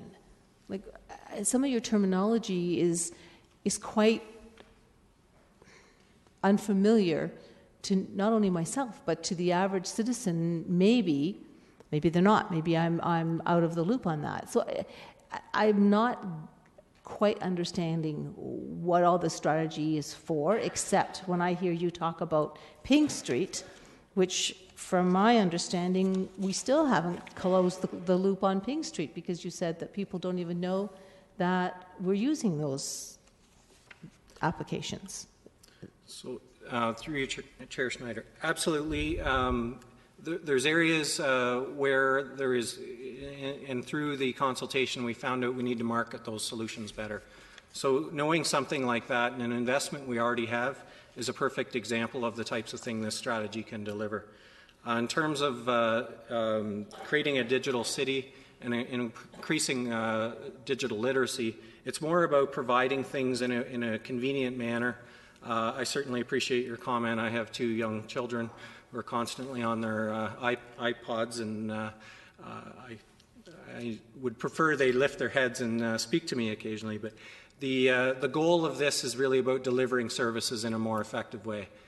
So it's rather than having people to come to City Hall to make sure that we're able to put things online or through a mobile channel and make sure that those services are being delivered in the most efficient way. Okay, I'll time out, but I do have some more questions. Councillor Yanetsky. Yeah, thank you. First question Councillor Fernandez asked was dealing with costs and dollars and cents, because whatever we do, dollars and cents apply to it, so I'm not going to ask any further questions because she's already asked that. You indicated this is a 4-year strategy. Yet when I think about computers and digital, going into the digital age, and I think that's the age we're in right now, because everything is all computer-oriented. We want to become computer savvy. We want to become digital literate. I see this as a forever and infinite type of program, because as we evolve, and as we have evolved over the last 2-3 decades with the computer and Google and all the other factors that have come around, I mean, they have been good. They've been very, very good and provide us with a lot of flexibility, speed to get things done, and but it also has got drawbacks in terms of social stigmas, in terms of everybody's buried into their phone, and there's little interaction on a personal level. But this will continue on forever. Is that the way the digital age is going? So certainly this is intended to be a 4-year strategy, really to direct our actions and our investments over the next 4 years. Digital is certainly not going away. We've had technology strategies in the past to direct those efforts. That's really what this is about, is to provide a strategy over the near term on how the city will best benefit from that, both internally and externally. We will definitely continue down this path. As this strategy completes, we'll need another strategy to continue to direct our investments and our efforts. So as we move forward and we apply these strategies and try to make things efficient and provide, deliver services in a more quicker, faster way, whatever, but with technology and the way we have all these startup groups and everything else, there'll be more efficiency and more applications that'll be coming around that, well, now we should be using this and maybe we should be using that because they're good. And I'm not going to argue that it may not be good, because they may be great. But then now we'll start applying this more digitally, and then of course it'll be called dollars and cents applied to software applications, etc. And this is an ad infinitum type of scenarios, as I would see it. Even though you may have this 4-year strategy, this is where we're looking at now, because you can't look at the real long-range picture, because maybe that long-range picture hasn't been developed yet. So I guess it comes back down to the first question, dollars and cents, and what's the implication in the long run? So certainly, as you can see in here, there's very few specific technology-related items being specified, and that's on purpose. Things will change constantly. These are high-level directions and priority actions to help guide that. From a day-to-day, that's what my group is intended to do, is look for the technologies that are going to help us deliver on these types of things. The strategy is the high level. What should the city be doing in terms of technology investments? Okay, thank you. Okay. Thank you. Councillor Ioannidis. Thank you, Chair Schneider. I just want to commend Justin and Dan overall. This is exactly where we need to be, and this is really exciting to see this moving forward, another step in getting some more input from us. I will stick to the script from what we are here for today, so I'll stick to the questions that you want us to ask. And so question number 1, which is what resonated with me. Basically, all of this resonates with me, but what I really appreciate the most is, I think, the section of being on demand is something that having access to all that information, when and where, and always available, is rather important for residents when it comes to regards for any type of service or regarding their bills. Question number 2, my answer to you, my question for that is, do we even have enough resources to implement this strategy in the 4 years to get where we need to be? Because that's where I have some concerns with, because I think we don't. And knowing that this is a priority of this committee is to move this forward, I'm just concerned if we do. So do we have enough resources? Through you, Chair Snyder, this is an extremely difficult question to answer at this point. We've intended to make this strategy something very realistic that we can actually achieve. There are always scales in how far you take any initiative, and what we've put before here is intended to be a strategy that we do think is achievable. However, depending on the scope of any particular initiatives that may come out of that, there may be challenges in terms of resources, either human resource or financial resources. So. Okay. That's noted. Okay, thank you. Question number 3, basically when it comes to regards to Wi-Fi, again, I think what you have outlined here is perfect, but what I would like to see is an action plan right away when we know what we find, when we find a viable business case that we should be able to jump on it right away and get this going, because I think it's rather important that we move forward with that initiative. That's where I come with that. As well, I know during the Mayor's Forum we discussed doing a possibility of doing like a reverse RFP. Are we still looking at that at all as an option? Certainly through those discussions, there were a lot of interesting procurement models that were recommended. I think that's one of the areas of the innovation, and looking at different ways to engage with our startup community, have those partnerships, and be able to even, hopefully at some point we'd be able to open up our LED streetlight network for them, for instance, that sort of thing, to be able to allow them to use us as a platform. So I think all of those things have their own challenges from an administrative point of view from the city, and there'll be more work to do on those, but those are certainly the types of things we want to continue to look at. Okay, so my final question is, doing with that reverse RFP and all that, and including what role we want to see the city take in with the digital inclusion and everything else, I think it would be a good idea if we do look at forming private-public partnerships. That way we don't bear all the full costs, and we share some of the risks when we move forward with these initiatives. Thank you. Thank you. Councillor Marsh. Thank you, Chair Schneider. I also want to thank you and Justin for all this hard work that you've done so far. I think it's really moving in the right direction. I love the way you have, through 1,000 conversations, whittled down to 4 main themes to take us in the right direction. So I'm going to address your questions one by one. What specific parts of the strategy resonate most? I'm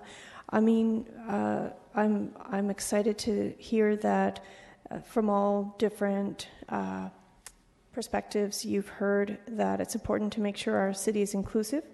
And so I think that's wonderful. I also think that when I had the opportunity to participate in the Mayor's Forum, hearing about the ideas for requests for startups, requests for innovations, I think that it's important that early on in the process of creating this strategy that you go back to looking at our staff in purchasing and the procurement processes to see how we might actually see something like that happen moving forward. It's something that I think can be a barrier if we don't address that early on. So I also think that in order for us to be able to enhance I'll go with number 2. So specific actions, that's one, is just looking at purchasing.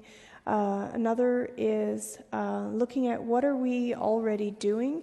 I'm sure that when you come back to us with a more detailed strategy and looking at action plans, that you will tease out what is it that the city's already doing that we need to promote better, like Ping Street. But also I'd like to know offering a fiber optic network. So Justin mentioned we need to make it more of a low-risk investment for private companies that lay down fiber optics. I'd like to see a better idea of what is the map of fiber optics that we have already existing. I know in a lot of the neighborhoods that I represent, it's difficult to get a fiber optic solution for internet connections because it's just not there. So the longer, the further away you are from the latest update, the harder it is to get that. So I'd like to know, where are we at?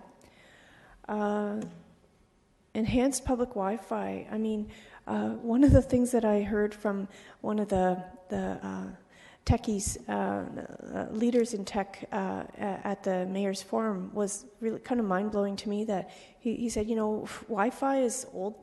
We're beyond Wi-Fi. We don't even need Wi-Fi. Let's just focus on the next step, And I wonder, if you want to think about, as we go forward, rather than only looking for a sound business case to make it citywide, I'd also like to see what is the next step, and do we leapfrog towards the next step rather than so making it more affordable, more accessible for everybody to not just use Wi-Fi, but to have quality, high-speed connections. So the importance of digital inclusion, again, is key. I think that one of the ways we can address that, I don't think we as a city, it's within our scope of services to proactively increase the digital literacy level of future generations. That's for education and social service sectors. And so perhaps we should, in our grants, community grants, have that as a category that's considered moving forward. We do have Wi-Fi in all of our community centers and City Hall, but sometimes people comment on the quality of the Wi-Fi and how fast it downloads, or sometimes it can hinder the speed at which people receive their downloads and things. So I wonder if we want to make sure that we're keeping an eye on quality of the Wi-Fi as we go forward. And that's all I have to say about that. I'm really excited about this. I think it's awesome. Keep going. Thank you. Councillor Singh. Thank you, Mr. Chair. And actually, before I begin, I just wanted to apologize to council and staff with the continuous interruptions with my coughing. I consider not coming today, but I realize the importance of the topics at hand, and I really wanted to be a part of the discussion. But I appreciate the, your understanding anyways. To you both, Dan, Justin, thank you for the great work that you and staff have been able to do to bring us to this point. Obviously, this was a part of our business plan, so the appropriate costs and are obviously would require that, because it was a council direction for staff to present this strategy to us, and of course costs are a relevant factor going forward. Although these are high level discussion items, but as we start narrowing down where we need to invest, we need to be reflective of the costs. But at the same time, and this is where sometimes we neglect our understanding and the importance of our consideration is the costs of not doing it, because someone else is doing it in other cities, and how they're leapfrogging, how they're enhancing their level of service delivery, how they're able to add more efficiencies, how they're able to reduce the number of staff that may be required to do city services that are naturally our mandate because of the technologies at hand, because of not just even technologies at hand, because they were proactive and forward thinking and they were able to grow in that direction. So the cost of not doing it always needs to be a factor as well, and presented along with the cost. For the questions, for number one, I think similar to Councillor Ioannidis, on demand is definitely a key factor, and I think that speaks to the customer service delivery and satisfaction, and not only for our to be able to enhance our service, but at the same time receive feedback as well. And the other is innovative. We have to be forward-thinking, and technology is constantly evolving. I looked at Digital Kitchener. I kind of chuckled to myself. We should always start referring to it as Quantum Kitchener. Let's start thinking in the next 10, 20, 30-year frame of mind and seeing, how we can better position ourselves. So we have to be innovative and forward-thinking in our process. And for number two, the action that became, I agree with Councillor Marsh, our procurement policies need to reflect the time, especially when we have, solutions that could be provided within our community here through our tech sector, evolving tech sector, that we're a strong supporter, and we help to subsidize as well. And if solutions can be sought for at far lesser costs, we need to make sure that our procurement process is nimble enough to be able to access it. And at the same time, continuously look at partnering with companies that are perhaps researching or developing something that could be beneficial for us, but at the same time provide an asset to them because of the depth of data that we have on hand, and make that available. For public Wi-Fi, again, I think I've said this before, and many have said it as well. It is a public. It is a equalizer for our citizens in the community. So its accessibility needs to continue broadening in all areas. And I think our public spaces and parks is one way. We want our public to get out there, and I understand the comments made earlier about more people are more absorbed into their devices, but they're more absorbed in their devices even at home.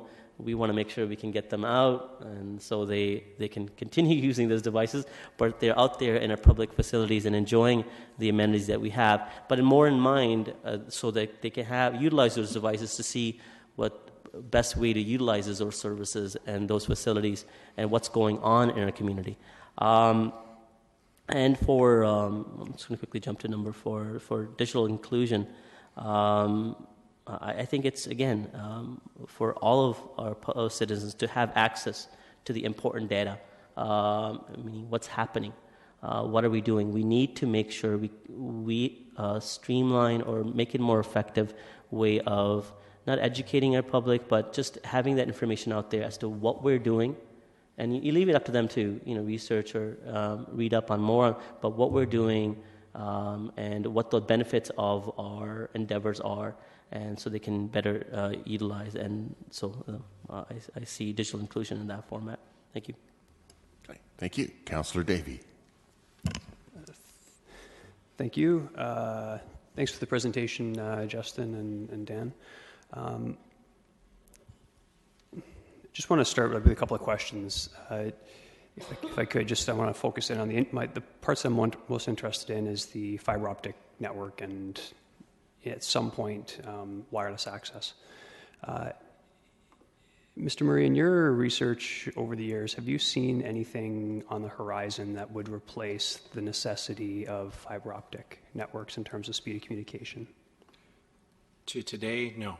Okay. And how long, do you know roughly how long fiber optics have been in use as a form of communication? I would guess as far back as the 70s. Fiber was originally listed as kind of a 30-year, but there's been an awful lot of improvements in it that make the life cycle of fiber last a lot longer than that. Okay. And to be clear, that you're not aware of anything in terms of wired? Okay, very good. No. Now, comparing that to Wi-Fi technology, can you talk about how the technology's progressed and the reliability of current Wi-Fi and how often it's changed? The biggest challenge with Wi-Fi is really the band that it operates in, but there has been a number of speed improvements with Wi-Fi. The current edition of Wi-Fi that's out AC is somewhere around a gig throughput. They keep improving, but the challenge is the bandwidth is in a unlicensed spectrum.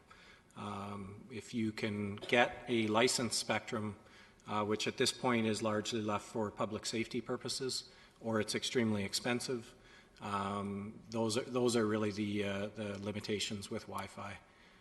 There's various products that keep coming out, but it's not by any means keeping up with the level of fiber speeds that are available. Okay. And in terms of comparison then to, I guess the point I'm trying to make is that investing in Wi-Fi technology today may be useless in 5 or 10 years in terms of the speeds required, but the fiber optic cabling, there is no horizon in terms of how long that will be useful. That's a fair statement that Wi-Fi has a limited lifespan. The technology will eventually be too slow and will require a significant upgrade, whereas fiber, generally speaking, if you can update your equipment on the ends, you can raise it to the next level of speed and performance. Okay. So obviously, again, my preference, I think, going forward would be that we need to find a way to make sure that fiber is laid out. Whether that's, I think the first step we have to look at is public-private partnerships. But failing that, I think we should possibly explore looking at some initiatives on our own. Has there ever been looked at in terms of looking at the assets the city already has, owning almost all of our hydro company, having our own gas utility, the synergies that are there in terms of packaging a proposal to a private sector partner that would incentivize them to roll out Wi-Fi quicker, fiber quicker? So we've looked at a number of different potentials. There's nothing that has really kind of come together as a perfect solution yet, but we're still looking for different opportunities. We've heard from other municipalities that even have explored using their sanitary sewers for the running of fiber optic cable. So we haven't exhausted all our options. I guess we're just down to the dirtier ones. But there are various city assets that we can look into this. I think one of the challenges we have is that with the fiber investment that was there before, still exists and is largely being used. So there's some challenges in terms of the business case, and we're still looking for ways we can make sense of future investments for that. Okay, and aside from leveraging those, the way I see it, there's going to have to be I think the city's going to have to invest some dollars. And I've mentioned this before, but I haven't actually heard a clear answer, and I'm not sure whether you'll be able to answer it or not. But has the Economic Development Reserve Fund, being that it's part of the Make It Kitchener, has that been identified as a potential funding source for however we move forward with this program? Not that I'm aware of. Okay, so that would be direction from council at some point if we were inclined to make that. My time's running out. I'll cue back in. Thank you. Thank you. Councillor Galloway-Seelock. Yeah, I just want to say that I understand completely that this is a strategy that is an overarching document, and that eventually, once the strategy is set out, that the implementation plan will come forward and potential costs that could come in with what that looks like. But for me, a lot of it's resonating with me, but specifically digital inclusion, which I'm going to talk a little bit more about. Everything under the solutions part of the themes and draft priority actions for different reasons. And under that one specifically with the testing new service delivery ideas through co-developed initiatives and piloting new concepts. To answer kind of number 2 with that one specifically, I think if we can try to utilize our innovation sector and our tech sector to try and assist in that, I think would really be a great partnership to try and drive some of that priority area. And I think the other one, which I think a couple other councillors have been getting at with the on-demand, is just the focus around community engagement and being able to reach out to the community under a variety of different means and applications and uses within technology. I leave number 2 mostly up to you and the other people who are much more knowledgeable in technology. And I was going to say under number 4, I think it's interesting because even if you just look at this horseshoe, many of us have much different knowledge and education when it comes to technology. And I wouldn't say I am at the forefront of this table in technology, but I think it's reflective of our community. There's some that are very tech savvy around here, and then there's others of us that I put in that lower category that can function, but I'm not up to speed like some of the others. So I think we're reflective of the community when it comes to the digital inclusion and the digital divide when it comes to knowledge. My thoughts on number 3 with regards to the approach to Wi-Fi, I like the approach that we currently have. I think we're starting to close some of that digital divide by making sure we have access, Wi-Fi access in our community centers, and as we roll it out into our public spaces and parks. I think that's a good approach, and I think that's the approach that we need to focus on. And then if there are other opportunities that present, I wouldn't put it as part of the overall strategy or implementation plan, but if there are other things that come up, I would suggest that you always bring those back to us so that we can take a look at them on a one-off stand if there's an interesting partnership that would come forward through that. And then with regards to digital inclusion, I again really like, and I think we have the role that we need to play in that right now with regards to having access not only with the hardware with computers and tablets and various things at our libraries, where we also have the system where we can hand out the Wi-Fi terminals where people can borrow them just like a book, and our community centers. I think that's one concrete way we can do that, as well as the Wi-Fi that we're offering. I think our role is really to support and encourage and look at opportunities that present themselves to partner with other agencies.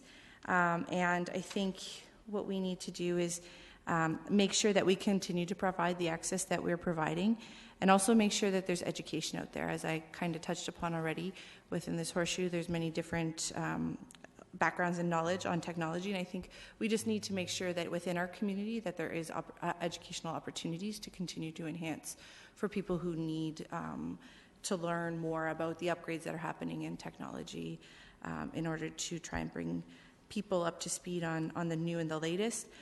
But I think as we continue to move forward, that the hard technology or the hardware of technology, I think most people are starting to get access to that or have access to that. And I think that need's going to continue to decrease.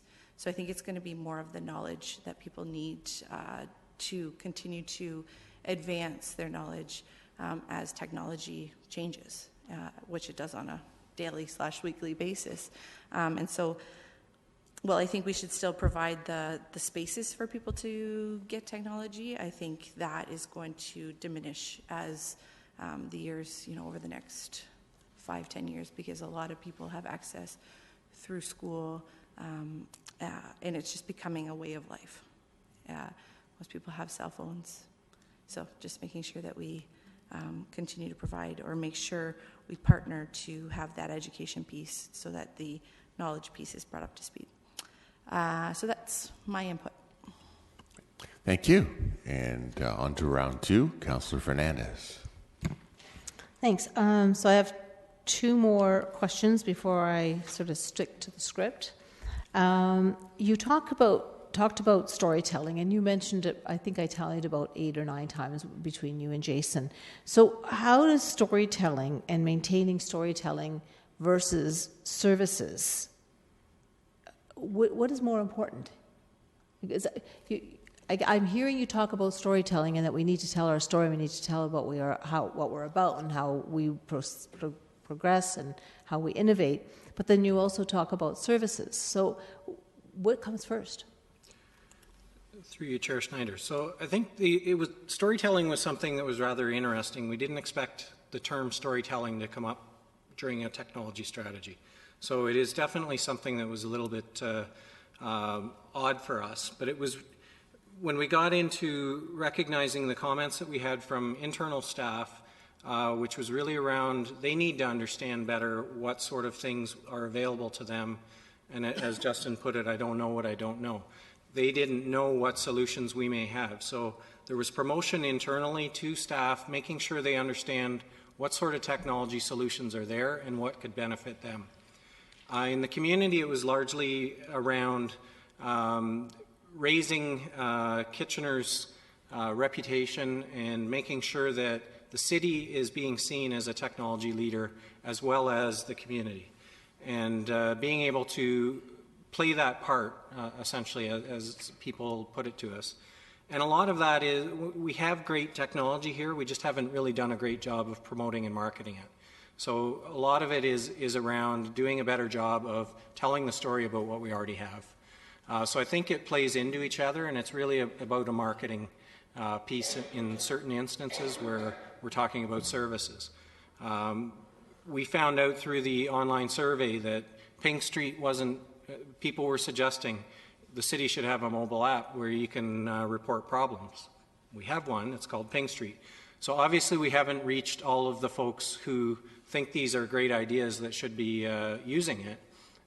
So that's where the two paths kind of cross, and there's the ability to use storytelling and make sure people are aware of what sort of things are in existence already.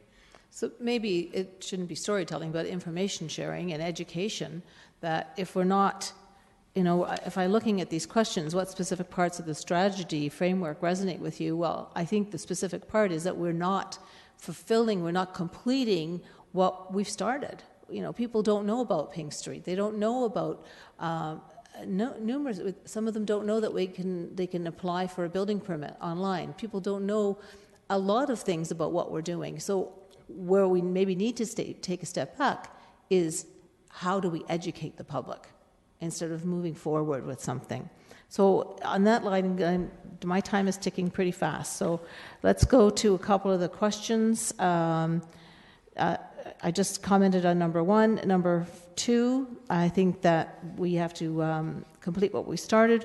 It's important that we don't take a whole bunch of leaps forward until we've dusted off all of those projects and made sure that we've fulfilled those projects and fulfilled the commitment, and that we've educated the public on what we are doing and what mobile apps we have and what abilities the public can do to participate, engage, and learn about the city and that they live in, and our services, and how they can access those services. So it seems to me that you've been speaking to a lot of people who have vested interest and who have are participating in these forums, who have that knowledge already. So you're speaking to the converted. You need to be speaking to the unconverted, I guess, would be the comment I would say.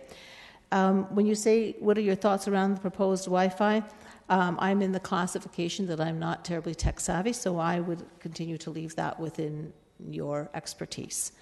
When you talk about digital inclusion, what about the aging community dialogues that we've been doing? We've got an aging community group who are talking about how we're going to grow in our community.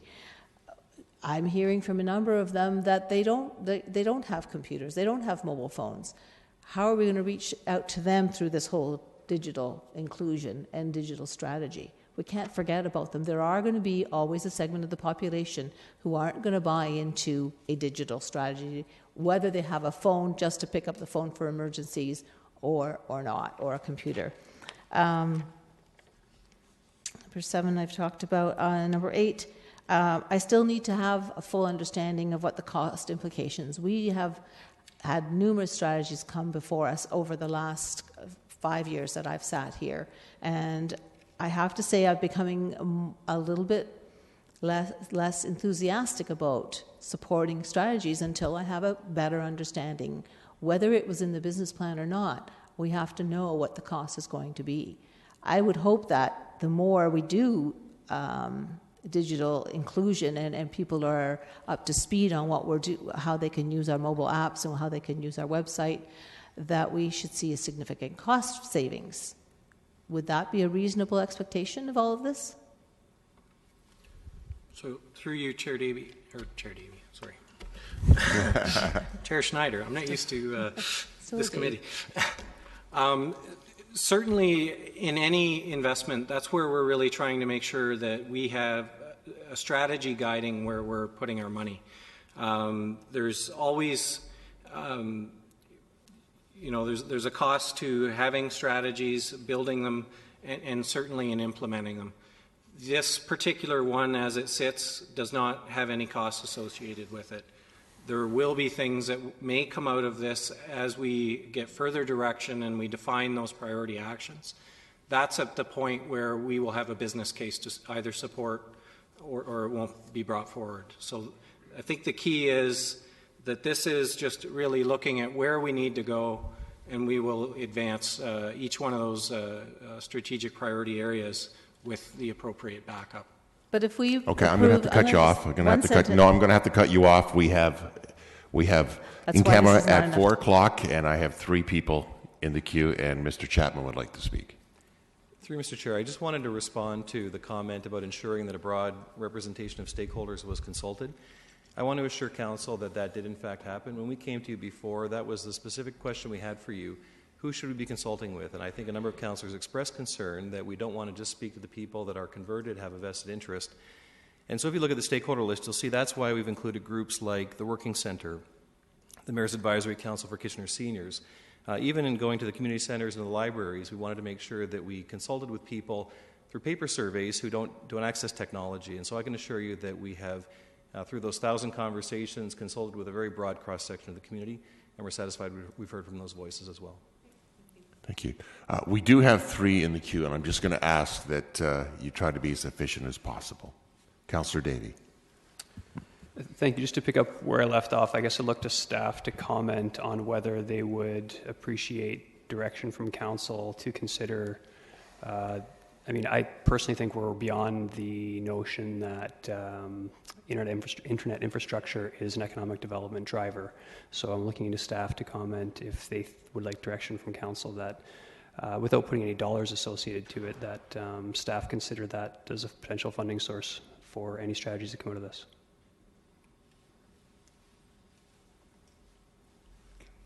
Mr. Whitmer.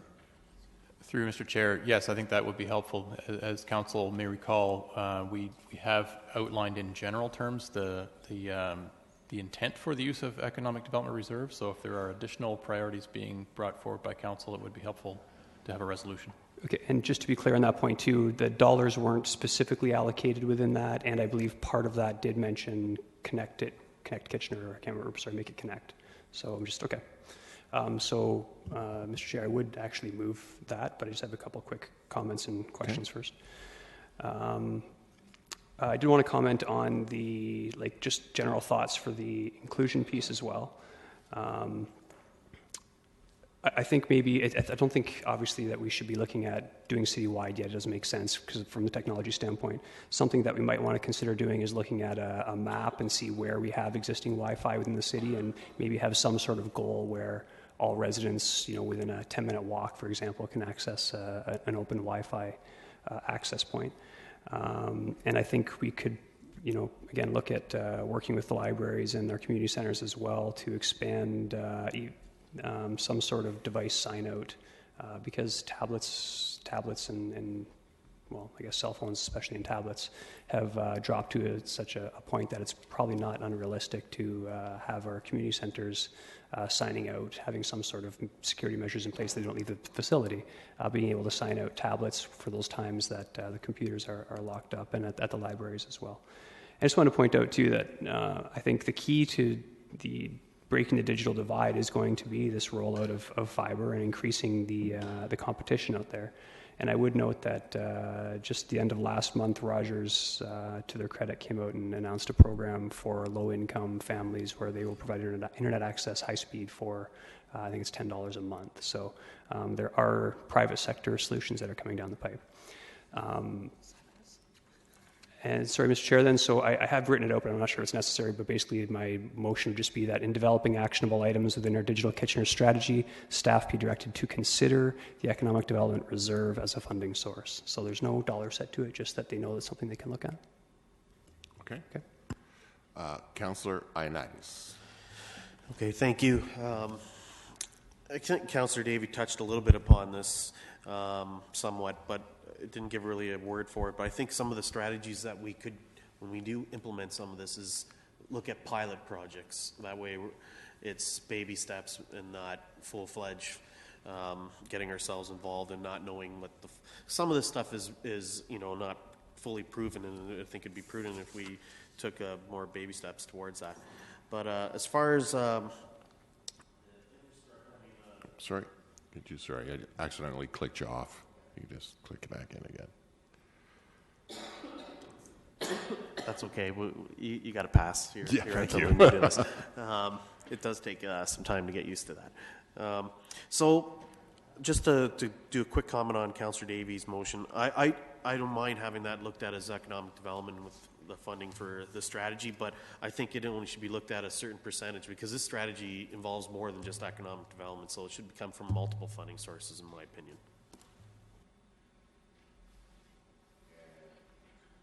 And Councillor Singh. Yeah, thank you, Mr. Chair. I'll try to be quick. I think through a comment, it was mentioned that some that may have participated with the public forums to do with the Digital Kitchener, perhaps had a vested interest. I had the chance to participate on some of these. I just want to be able to say that many of the individuals there, I don't see that they necessarily had a vested interest, but these are very qualified individuals in our community that has a good understanding of that, about the technologies that are currently evolving and development and currently available that could be better utilized to be a more smart city.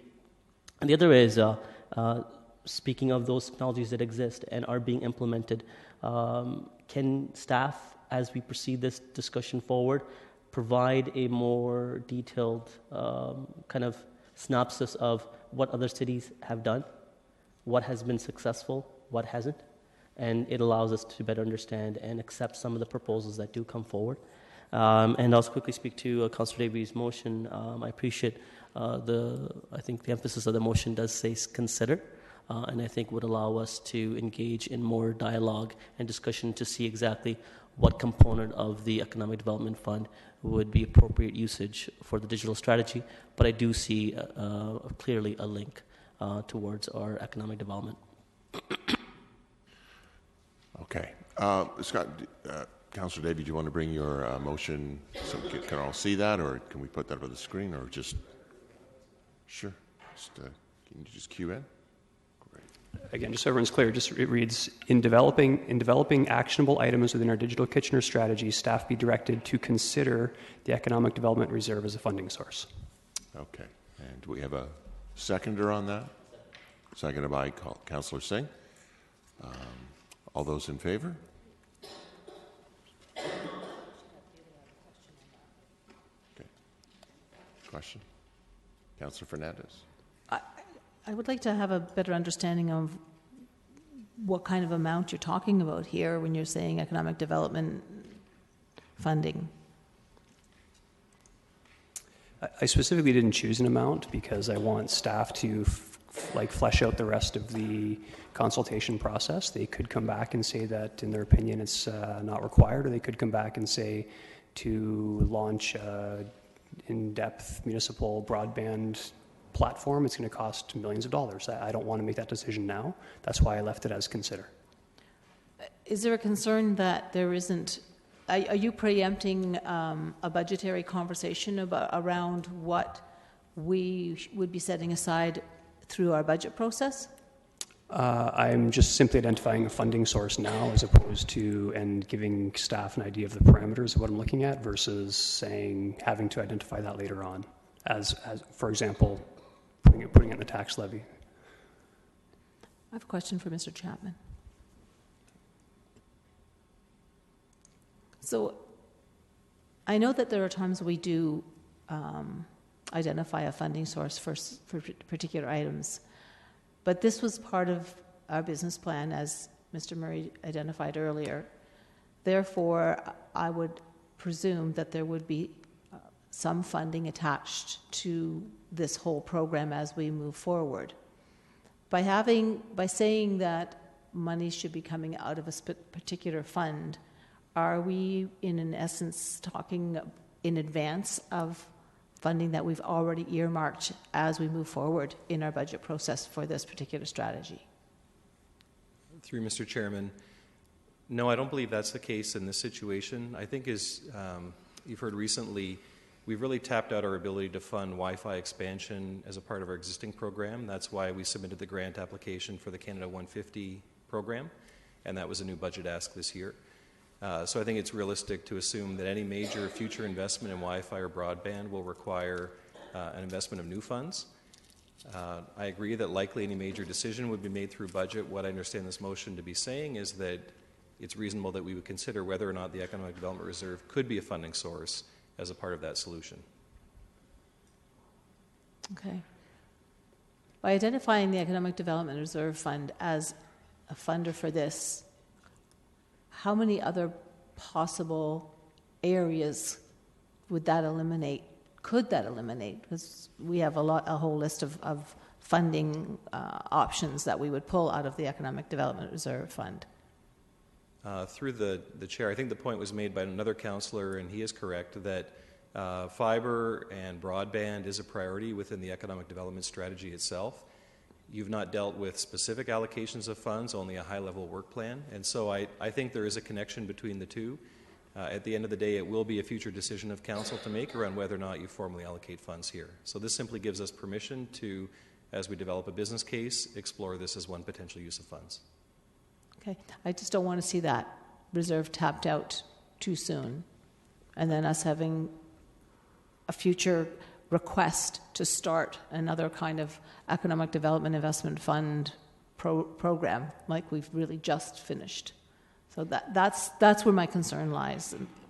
We share that concern, and I think, as Mr. Regier indicated, it was his intent that that reserve should align with the term of the current strategy. So any planning we do is with that view in mind, that I believe it was a 4-year timeline for the economic development strategy, and our goal is to make the reserve funding last over that time frame. Okay, thank you for the clarification. Okay. So this motion, recorded vote, please. Okay, has been called.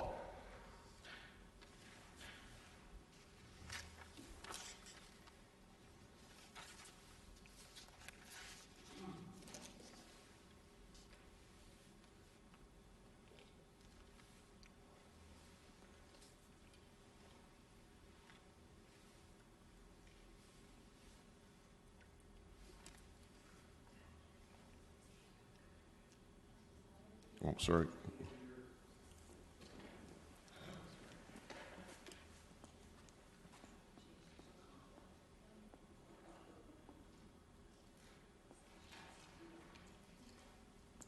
Thanks, Kelly. Good catch.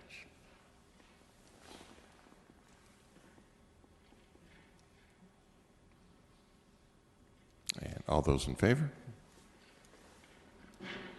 Those opposed? And that carries. Okay. Thank you. This concludes our yes. So we know.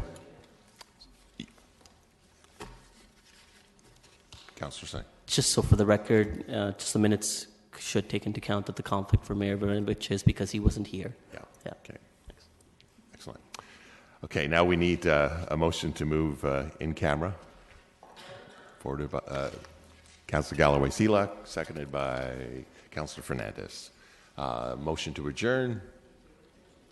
Okay. Who's in favor? Opposed? That carries. Adjourn.